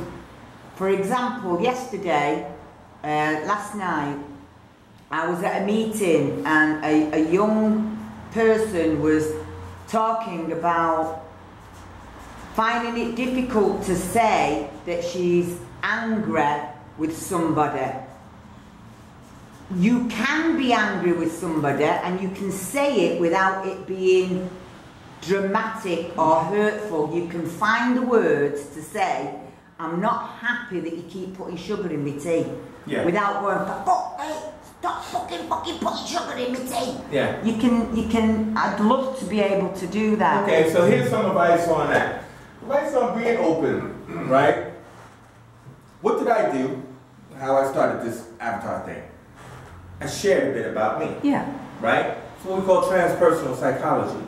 Right? I'm not standing in front of you talking down to you, telling you what you're right and wrong about. Yeah. I'm also sharing with you a bit about me and why I'm talking about this or that and how I'm going through that. So if you encounter this young girl who you felt had like what would you say that she... Fear. She lives in fear. People live in fear. So you can actually tell her about when I lived in fear. Yeah. Without going into, man, you know, I was held in my house for like a long period of time. I don't mean going deep. I just mean being able to transfer a bit of you so that way she feels heard. Yeah. Something, in other words, something that she can relate you give to. It a pearl, yeah. dropping a pearl, right? And you're showing that I'm not aloof. If I can tell you something about me, then I have the right for you to tell me something about you. We're not talking about safeguarding here where you're teaching a class where they teach us in safeguarding that you can't, you know, in the days once a kid mentions a problem, then you immediately tell a curriculum manager or whatever. I'm talking about in a different scenario here is the fact that when you share a bit of you let me in as the audience. You let me say, you know what, I've experienced that too. Yeah? And I like that you said that because that really resonated with me. And everything. And you did it without like saying, this is my advice. Nobody wants advice. They want to be heard. I know when I never not tell people that I have mental health issues. Mm-hmm. And every single time I share that, every time somebody goes, oh God, last month I was down in the dumps, or I suffer with schizophrenia, or and so if you, it's like when you are fronted by somebody screaming at you, I go, that's really making me frightened, and that actually throws them and go, I don't mean to be frightening. And then the voice comes down. Yeah. No, exactly. Well, what I try to do is I try to redirect it. So I say I have an Aspergic mind, right? I have an Aspergic way of thinking. Yeah. Because as I was undiagnosed with my dyspraxia and Asperger because I come from a different time. Yeah.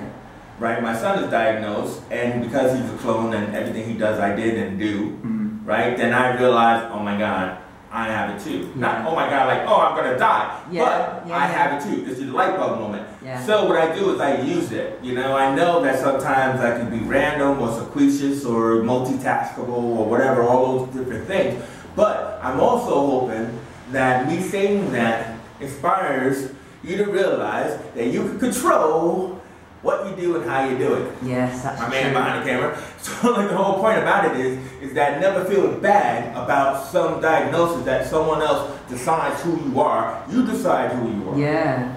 Yeah? You take the steps to control that. So, that's a big preach. So this is what we learned from last week. You guys are beautiful. Keith, you know, could I just ask, you saw the video, right? Yeah. Right. What'd you pick up on it besides the fact that I'd actually bring all these devices today? Well, anything from the video that you might have picked up? I only watched it quickly. Okay. Right? So I've not really watched it in depth. Yeah? Yeah. Okay.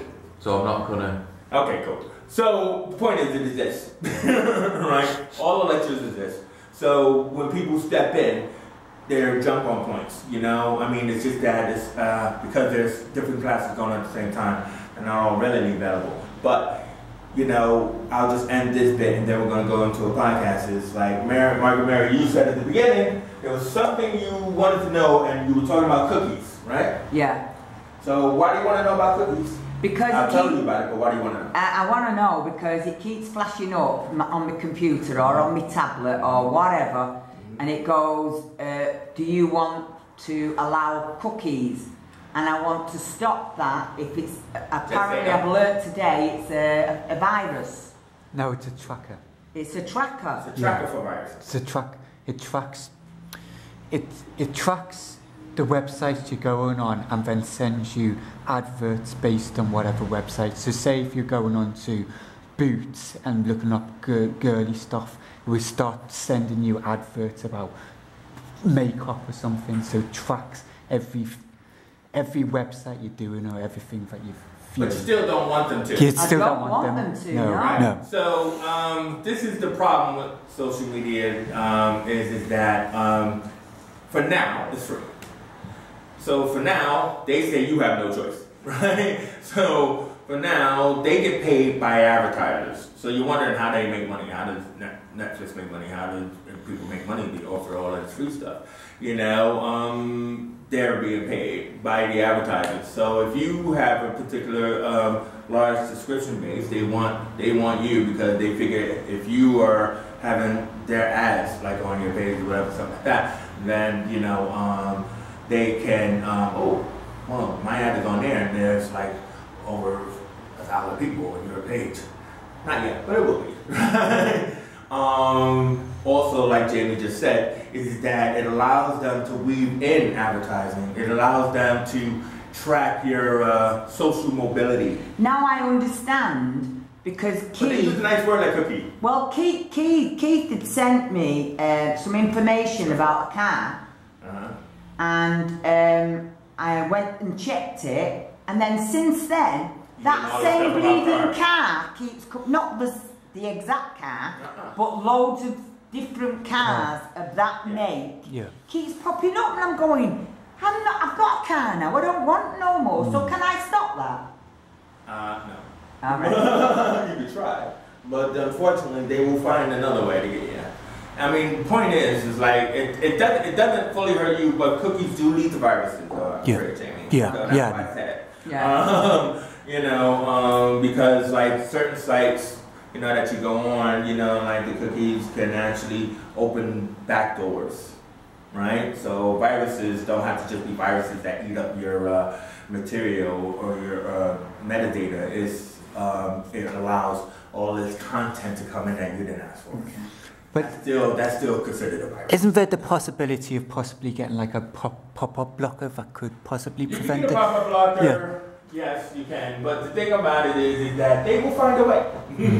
The point is, they have to figure out a way to make it amenable for them, which is Mark Zuckerberg. Right? It's only going to be the same as us wanting to advertise ourselves. Yeah. I mean, all you could do is, like, you could do the pop-up blocker, you could do the shield, you could do the Avast, I like Avast security and stuff like that. And you could try your best to block various different things that you didn't ask for, but they will find another clever way of getting in there. And everything. So that's what kind of like the cookies are. Think of them like worms. You know? Think of them like, they're back way into the back door, man. This part is really nice. Yeah. Right, Jamie? Is that true? Yeah. Cool. I'd like to know that is true. All right, so that was just like a quick little review over that. We're going to do another podcast. I already did say that I'm having problems with this computer. Not your fault, right? That I wanted to do that viewing of the gun thing and getting a discussion. So I know I want that podcast, but then I've asked you last week to come in with ideas, didn't I? Yeah. Anybody had any thoughts? Well. No. Okay. No. Don't worry about it. You can still create. What I'm just trying to say is that I want us to be able to do more. I'm sure you want to do more, and everything like that. So I know we want to do the gun opinion podcast, right? But I also want like podcasts from you guys. So that means I want one from you and one from you. Right, so that way you guys feel more involved. Because Karen didn't get to get involved last week, and I know you had the problems and everything like that, but I'm pretty sure you can get through it. All right, so we're gonna cut out the cameras and we're gonna do some show noting. I think there might be a break coming up as well, but then we will try and get through these podcasts. Yeah, cool. Thank you very much. Thanks. I want to do. Rolling camera A. That's me. You're going to give us the call in, yeah? Clap. Yeah. Don't roll, guys. Don't roll. Say yeah. I've done it, yeah. Okay, but let me know. Yeah. Okay. Keith, go to Mark. Close up on Mark. All right, Mark. Remember you stay focused on me, and then I'm gonna sync to 3 cameras now with the sound clap. Good afternoon. This is the latest discussion and debate from VoiceBox and the WEA course, Living Digital. On my right, I've got Jamie. On my left, Margaret Mary. Hi guys. My name's Mark. And what we're going to talk about today is the issue of homelessness. Now, in the year of 2018, and with recent cold weather that we've had, homelessness has become a topic that's very, very much again to the fore. We're going to look at maybe issues around the public perception of homelessness, and really what can be done to aid and help people who find themselves homeless.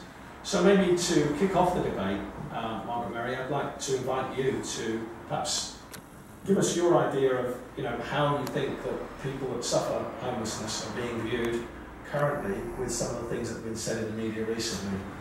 I think myself, I think that the perception of people, or people choosing to think a certain way without giving it any deeper thought.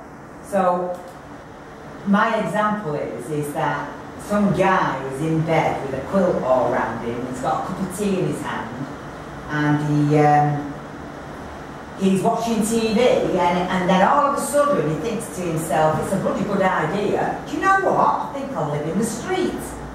I hear often that people go, well, they must have somewhere to live. They could go to the Friends, or they could, why on earth would they want to live on the street?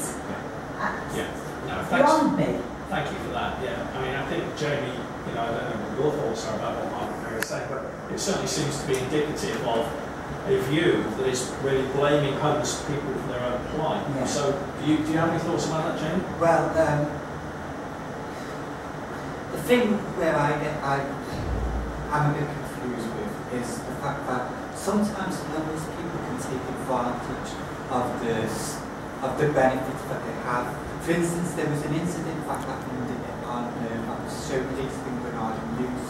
In fact, there was a food shelter in Bolton where this homeless person decided that it would be a good idea to literally rob all the food off them. So, I think that it seems to be, you give them a bite of the sausage, but they want more. You know what I mean? I think it needs to be curbed. Right. That seems maybe counter to perhaps what Margaret Mary is presenting, and certainly to the way I feel, because I think, perhaps we've got to think that people don't actively choose to be homeless, so maybe we need to actually widen that debate out around the actual issue and ask the question, why is it 2018 in an economy in a country that is the 5th richest in the world, that we still have people unable to afford places of their own, whether that be rented or, having their own homes that they can afford to buy?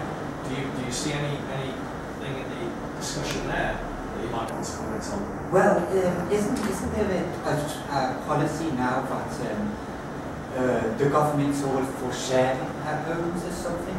Can't they necessarily stay with their family and they've got friends, etc.? Is this their choice, for instance? Yeah. Do you want to respond to that? I'm sure you've got something to say. Yeah, there's lots of people that go sofa surfing, but they get fed up. The people, would you want to have somebody living in your house, interrupting your fridge freezer? No, there isn't. People don't choose to live on the street. And if they have chosen to live on the street, the reason why they're there is because where they've left is hell. I think what we've got to acknowledge also is the fact that there are a whole range of other issues associated with people falling into homelessness. There can be issues around mental health, as Margaret Mary's already pointed out, debt and poverty, the unaffordability and unavailability of housing, whether that be rented or to buy. Even our own Prime Minister yesterday has acknowledged the crisis of the housing market. So I think there are wider issues that actually can end up with people finding themselves homeless. And I think it's something that we should have sympathy for. And rather than actually looking to blame the individual, I think actually structurally in society, we really need to focus on this issue. And obviously all the political parties are lining up, falling over themselves in their manifestos to talk about building more houses and trying to actually address that issue. But it's going to be a long way for many, many people. But it's not just about that. It's not about that, because it's like a cancer of unwell, mentally unwell, because you must be unwell to choose there. Other than that, you're being abused at home and children leave home for that use, or splitting up, just as simple as relationships splitting up. They don't choose to live on the street. I agree. What about all this about businesses? A lot of people under this government are starting their own business, and some of them are thinking about going to property developments. Now, it seems to be the case that all of a sudden these homeless people are using an abandoned property as a squat place that seems to be destroying it, etc. And then it's very difficult to get them out, and that costs more money to get them out. It's causing conflict in terms of people creating their small businesses. I am really fortunate. I'm fortunate to have a supporting family around me. I would never ever be able to find myself on the street. Thank God. I thank God for that. But people, if I was on the street, I'd be in your backyard. I'd be in any house where I could get warm. I don't want to freeze to death. There are hundreds and hundreds of people dying in the street in the winter time because they haven't got a roof over their head. And when they do go to places where the homeless people can go, they can't get in. So they're running across town trying to get into the next place. People don't choose to be, that's the point. The point is, people do not choose to live on the streets. Thanks, Margaret. I mean, I think we've got obviously two sides of that debate, conflicting opinions from both Jamie and Margaret Mary and myself on the one side. But I think you acknowledge, Jamie, there is an issue with homelessness and whether homeless people are causing problems. Can I just turn to another issue of what do you think we should do about homelessness in terms of people, there's been a lot of debate now around charities. So would you, I'm guessing, Margaret Mary, you might be inclined to help a homeless person that you see in the street, maybe tangibly giving them some food. There's a whole debate about whether you give homeless people money. Or Jamie, do you think that that money would be better directed to big charities? And of course the charity sector is coming for quite a caning at the moment, obviously on overseas development and things like that. But can I pose that question to you both in terms of how you can physically, day to day, help homeless people as some of our viewers might be looking at, thinking, well, I see a homeless person in my town, what do I do? Where am I best pointed at directing my assistance to a homeless person? What do you think? Jamie, maybe start with you. I think mainly it should be, the money should be given to a charity. I mean, for instance, some of these homeless people that all of a sudden you give them money on the streets or something, they don't use it for the benefits of themselves. Some of them are just using it to squander it on drink, etc. Okay, that's one up. Have you got a... No, I think it's... As we come to the end of this debate? Well, just on the last point, it's about changing the way we think. We need to change the way we think. People do not choose, I know I keep saying it, people do not choose to live on the street. Yes, it does look a mess. Yeah, but there is the thing about profession. Right. I'm going to have to wind the debate up and just say thanks very much to Margaret Mary, thank you very much to Jamie, and also to our viewers, thanks for tuning in and listening. And just to say, homelessness in 2018 is very, very much a real topical current issue, and we very much need to address that. You've heard conflicting and interesting points. Certainly hope that we can actually cure homelessness as we go forward. Thanks for watching. Hope you'll tune in next time to another VoiceBox debate. Thanks to WEA and our excellent tutor, Chase Johnston-Lynch, for facilitating and taking us forward on this Living Digital course. Look forward to seeing you next time. Thank you. Have a nice sleep now in your nice warm bed. It's terrible, I couldn't control me. Oh, awful. You got to break this. Well done. That was cute. It's very good. Wait, stay there for a second. Well done. Stay there. Turn this. Alright. Yeah, just keep that like that. So, Karen, you know what I mean? I just wanted to say that was fantastic. How did you feel about that?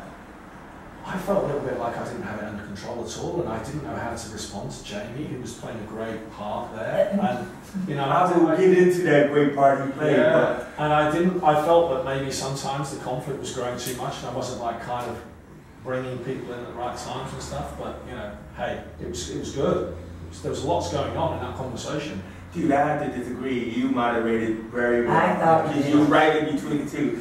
And so let me first get into Jamie. You know, who are you? Were you body snatched that lunch? Seriously. Was he body snatched? Does anybody agree? This is confidence, Jamie. Yeah. You know, first you're fighting with me in a gun debate, and now you're fighting with Margaret Mary. You don't fight with Margaret Mary, Jamie. You don't.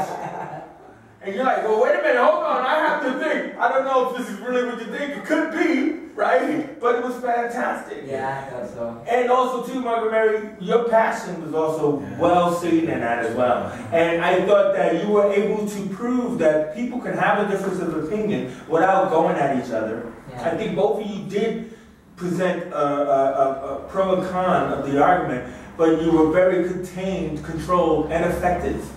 Good. You know what I mean? So you did very well. And I think they were like that because you were right there in the middle of that mark. You know, the only thing I would just say is that when you say about control, is that I had to use the timer on that camera, so I was getting a little bit like, but I was there at the time. Okay. And then when your questions were kind of long and everything like that. And then I'm like, he's asking 2 deep questions at the end. Did he not see my 2 fingers? No, yeah, sorry. Yeah. But you were cool. Because when Jamie was talking and you saw the 1 finger, 1 minute to go, you cut him off cleanly. You cut him off and you went to Margaret, what do you think? And that was very good. So I just want you to say that, look, you guys, your passion is growing leaps and bounds and everything, from the first debate to the gun debate that you had before and then to this. Fantastic all around. Now I want to say something about our camera operators, you know, Keith and Kieran. Yeah, so as I'm trying to say is, yes, 2 means 2 shot, 1 means single, right? But Keith, maybe because of the blocking you do, you were very good on making sure that you were getting who you get. I said, you're only on the left, Kieran, you're only on the right. There was at times where like you tried to pull out to a wide, or times where you tried to get to Mary. No, that's not your role, you're over here. Always on Jamie or on the 2 of them. When Mark's talking, go to him, man. Give him that single, because unfortunately you got to do both Margaret Mary and Mark, you know, because that's just the wide. So, but you were able to understand my, you know, fingers like No, I didn't baseball. understand that. All right, single, Okay. 2 shot, Okay. right? So when you're operating camera, because you're going to operate it next. Right. Single, 2 shot, all right, and everything like that. That's already the wide. You know what I mean? So, but camera operators, you guys did a fantastic job. So just want to say, great debate and fantastic. Thank you very much. All right, now you can cut that camera. Margaret Mary, you're on Kieran, right? I'm going on Kieran now. Okay. Jamie, you're on me? Yeah. That's on all 3 of us. Now, when I introduce you guys, just say 1 line, you know, so that way the camera can hold on to it, right? Yeah. So I'm going to ask you to introduce yourselves, and you're going to introduce yourselves. You know, I'm Keith, and you know, I'm looking forward to this. Kieran, I'm looking forward to this, and whatever. Okay, ready? Okay, so we're going to start and sync the cameras on the sound clock. Hi, welcome to the podcast here at Voice Box. We're living digital, and like we're going to have fun with this podcast because we're talking about one of my favorite subjects, which is movies, especially old movies. I'm a retro head, that's me. My name is Chase Johnson Lynch, and I'm joined by 2 of my favorite guys who are also big fans of movies. So over here, I'm joined by Keith here. I'm Keith, and I'm looking forward to this debate. All right, I didn't know it was a debate. I thought we loved this movie. Over here. But then over here, we got... Hi, my name's Kieran. I'm looking forward to this review as well. Yeah, exactly, man, because you guys picked this topic. So when we decided, okay, you're going to talk about all movies, so we're going to talk about fan favorite of ours and hopefully of yours, and we're talking about Jaws, the original. I mean, I don't know who doesn't love this movie. I mean, even though, Kieran, it came out before you were born, I'm pretty sure over time you've seen Jaws, haven't you? Yeah, so it's a classic film. Everybody's seen it, which is one of them films you have to see as well, isn't it? Exactly. Because one, you know, just technically, George is our first blockbuster. You know, I mean, when like people started going to the movies in droves with a line around the block. I mean, do you remember when you first just saw Jaws? I queued up for it at the at Eccles Cinema. Eccles, yeah. Yeah, and I queued up round the corner. Everyone wanted to go and see Jaws, and they wouldn't tell you this bit. Nobody tell you the bit with a boat. Oh, no, don't get to the boat yet. Don't jump ahead. But it was one of those things, wasn't it? It was one of those movies that people like were excited to tell their friends and invite their friends to go see. You gotta wait for the scene. You gotta wait for the scene. Yeah. I mean, you know, it was like that for me with Jaws. I mean, I was a very young kid, but my mom, who was a mad horror fan, took me and my cousin, well, her and her sister, to go see Jaws. And I remember how I watched Jaws because my mom wanted to be in the front seat. I watched Jaws on the back of my seat like that. That's how I watched that. Even the music as well. Classic in itself. The music. And I mean, you know what? You know, you knew it was coming. Yeah, exactly. But what did we talk about that with the music? I mean, you know, how effective it was, or it's with the shark's movement, isn't it? It creates a suspense. Yeah. Sometimes you don't see the shark, just the music, you know it's there. Now, I was talking about this in our show notes, is that actually the shark didn't work. First of all, who called the shark Bruce? I mean, I'm serious. Yeah, Bruce. He wasn't very threatening. It was a robot shark who didn't work. And every time they put it into the water, it sank. You know, so they were shooting for like 6 months, and Spielberg was at a loss. I mean, he was this big wonderkind. You know, he had just did this top TV movie called Duel. You know, Man vs. Machine. And so obviously he's gonna do the same thing as Man vs. Shark. But the shark didn't work. It wasn't like a truck. Right? Yeah. So John Williams, plus it was in water. And in what? Yeah, you know, they had cameras and boats in the water. In the water, exactly. You know, and but what happened is that the shark didn't work. So they're like, what are we gonna do? What are we gonna do? And then John Williams, who did the score, came up with that. And it became the shark. It became a character in itself. You know, now we go to that scene that you wanted to go to about under the boat, like what happens. Describe it. Make the audience feel that scene, Keith. I can see it now where they've gone out at night to look, and he's got everything, the mod cons, everything in 1970s, 78, something like that. Yeah, I thought it was 76, 76 it is, and he's got all these things, scanners and everything. He says there's a boat out there, you're all in the fog in the night, so they're going under the boat, and when you went under the boat, and you just get a little tinkle of the music, and you're thinking, the shark's coming, and you're thinking about the shark, and then he pulls his tooth out, and then his head comes out. Oh, wait a minute, sorry. That was too natural for me. The ice socket's hanging out and everything. I remember the bit where he has the compressed air, and he throws it in, and then he blows him up. Oh man, he jumps right to the end. That's right. We have to talk about the iconic scene in the undercarriage of the boat between the three main characters. You know, like Roy Scheider, Richard Dreyfuss, and Richard Scher, where they're talking about tattoos, comparing tattoos. Oh, do you yeah. remember that scene? No. Yeah. All right. I remember that when they go in there. What about this one? Yeah, what about the one? Right? And then he goes like that. What about this one? He said that girl broke my eye. But what was great was about that scene. It was a male bonding scene, right? You must remember this. It's like it's repeated in many different films, like Chasing Amy and everything like that. But like the whole point of that was like Roy Schneider, who was the cop, who was scared of water, and these two guys who were water, you know, they were water amphibians. You know, they would get along with this.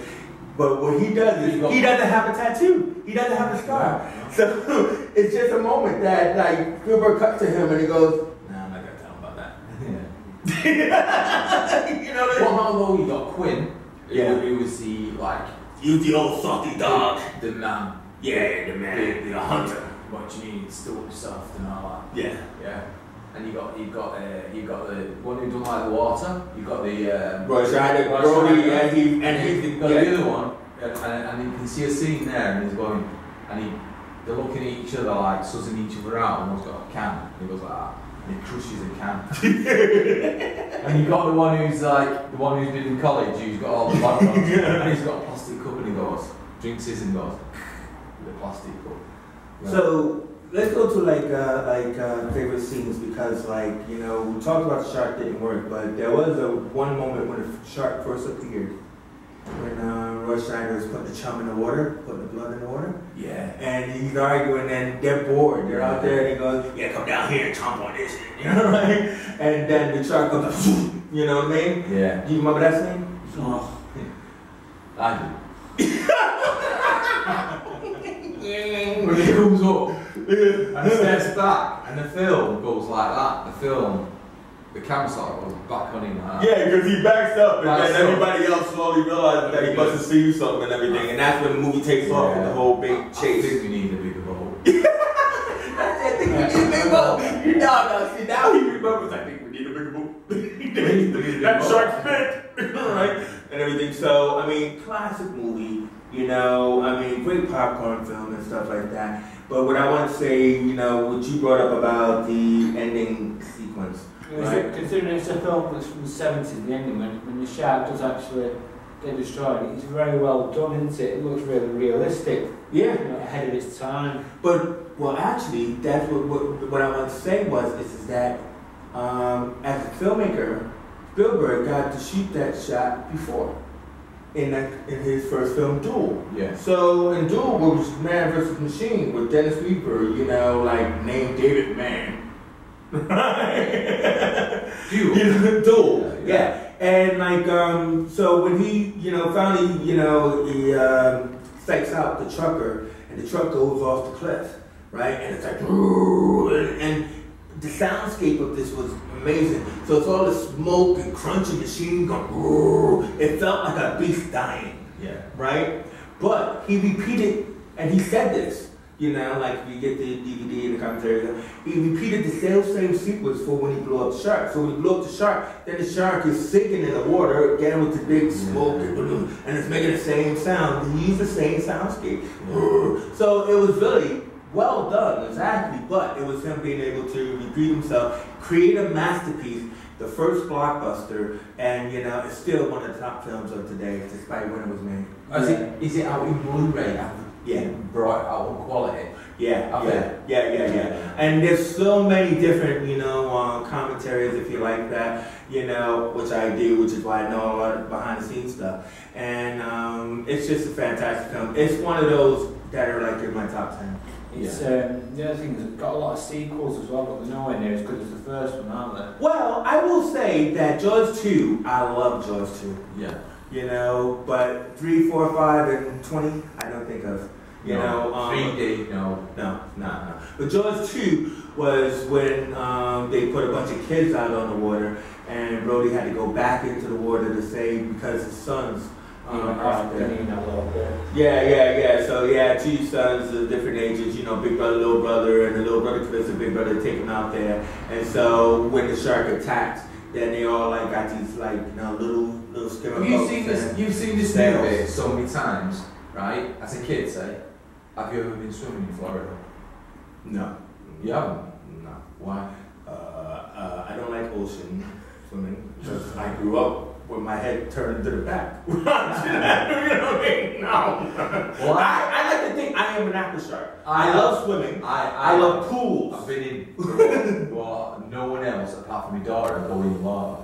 Really? Going, why?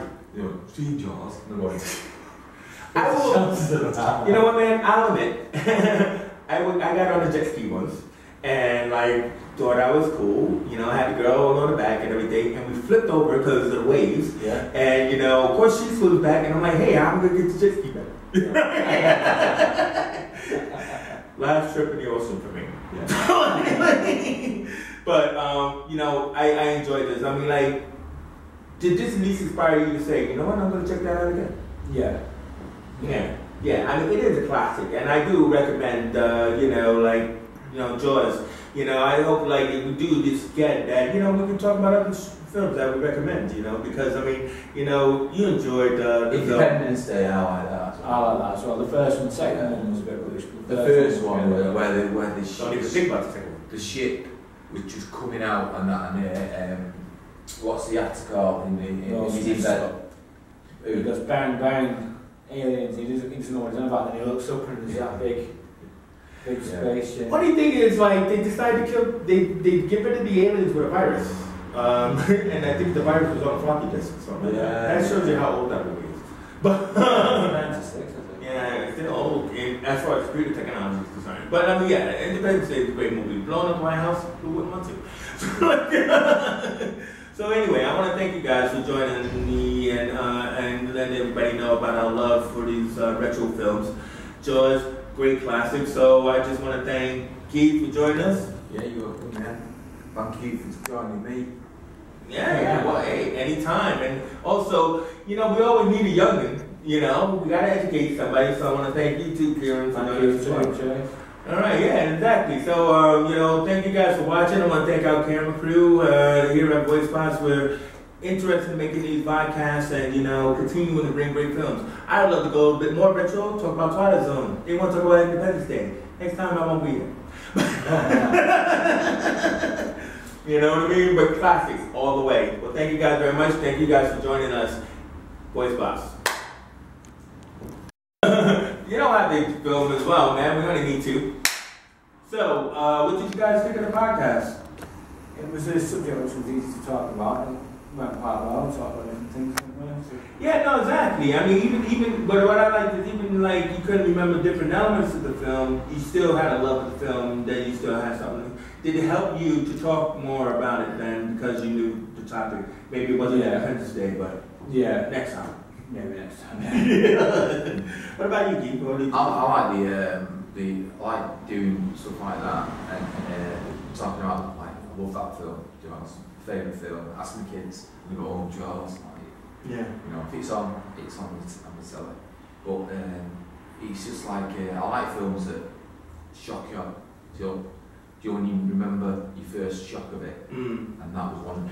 And it also had a lasting effect on you, to the point where you could remember going to the theater to watch it. Yeah. You know what I mean? And that's what I also think too, is I mean, like hopefully like if you do this on your own and all that, is the fact that when you talk about something, you have to make sure, like even though we kind of jumped around, right, I try to keep us focused, you have to make sure that you're going from the top to the bottom. So from beginning and end, you know, you're picking out points and moments that you could engage each other with, or that you could talk about because of something that you remember. But also too is you also want to have like more information about it. Like so when I was talking about like the shark not working, or you know, or the different elements, you know, because the audience, they see the movie too, but they want to hear something new. You know what I mean? They want to feel like, I'm going to watch your podcast because you're going to actually go in depth on the film. You know, you're not just going to say, I like the film. Yeah. Nothing else to talk about. Detail. Yeah. So I was trying to show you, like, if you bring in those various elements, whether it's about the acting or about the production or anything like that. Chat not working. Yeah, that's what I mean about the production. You want to just be able to have some elements that, why do I watch your podcast and not somebody else's? Yeah. But then also too is that, you know, I was trying to engage with humor as well. So that way it's like, it's infectious. So let's ask our camera audience, what did you guys think about the podcast? I thought it was pretty good. I love Jaws. I always enjoyed it, and I could still watch it again. Yeah, cool. Did you feel, like I said, did you learn anything new that you didn't know about it? I was too busy concentrating, to be honest, because I've not done this before. So forgive me, I didn't really listen to the conversation. Thanks. What about you, Jamie? Was that the thing? I thought it was very good, the podcast, but the fact is, I feel like he contributed a lot to it, while Kieran was a bit quite quiet in terms of his views and points across. So maybe, I don't know whether Jaws was the appropriate film to talk about necessarily. It should have been something that would be all three of us to talk about. All three of us were passionate. Or you could pick like a film each, couldn't you? Yeah, no, exactly. You do like film each. I mean, like the deal is the fact that that's where hopefully with the 3 cameras, we were able to, like I said before about you, we wouldn't want to like embarrass Kieran by like hopefully you would have had like say shots of Key, shots of the 2 of us, right, and that we could grab from, so that way we don't have to have just the main shot if Kieran looks like he's not got anything to contribute. No, I think that he wasn't confident or he didn't know much about the film. Maybe the next time he could pick the film that he know more about. It should have been more than just the one film, just the one project. Yeah. Right. Something else that would engage Kieran a bit more, you know what I mean? Because it would be interesting to find out. No, that's true. I mean, because Kieran did say he knew the film, but then again, is maybe he didn't know that he was going to be asked questions that he didn't know. Would that be fair? So, I mean, he did say he knew the film, but like maybe, organically throwing a question at you that you didn't have an answer for. I can understand how that could, look, but get around it and everything else like that. But either way, it's like, well done, guys. I mean, I'm learning process. To see about the camera operations as well. I mean, would you want to say, did you feel that you got your singles and doubles? Yes, I did. Yes. I feel like this camera was perfect. Then you guys are perfect. Thanks for that. All right, cut. Good.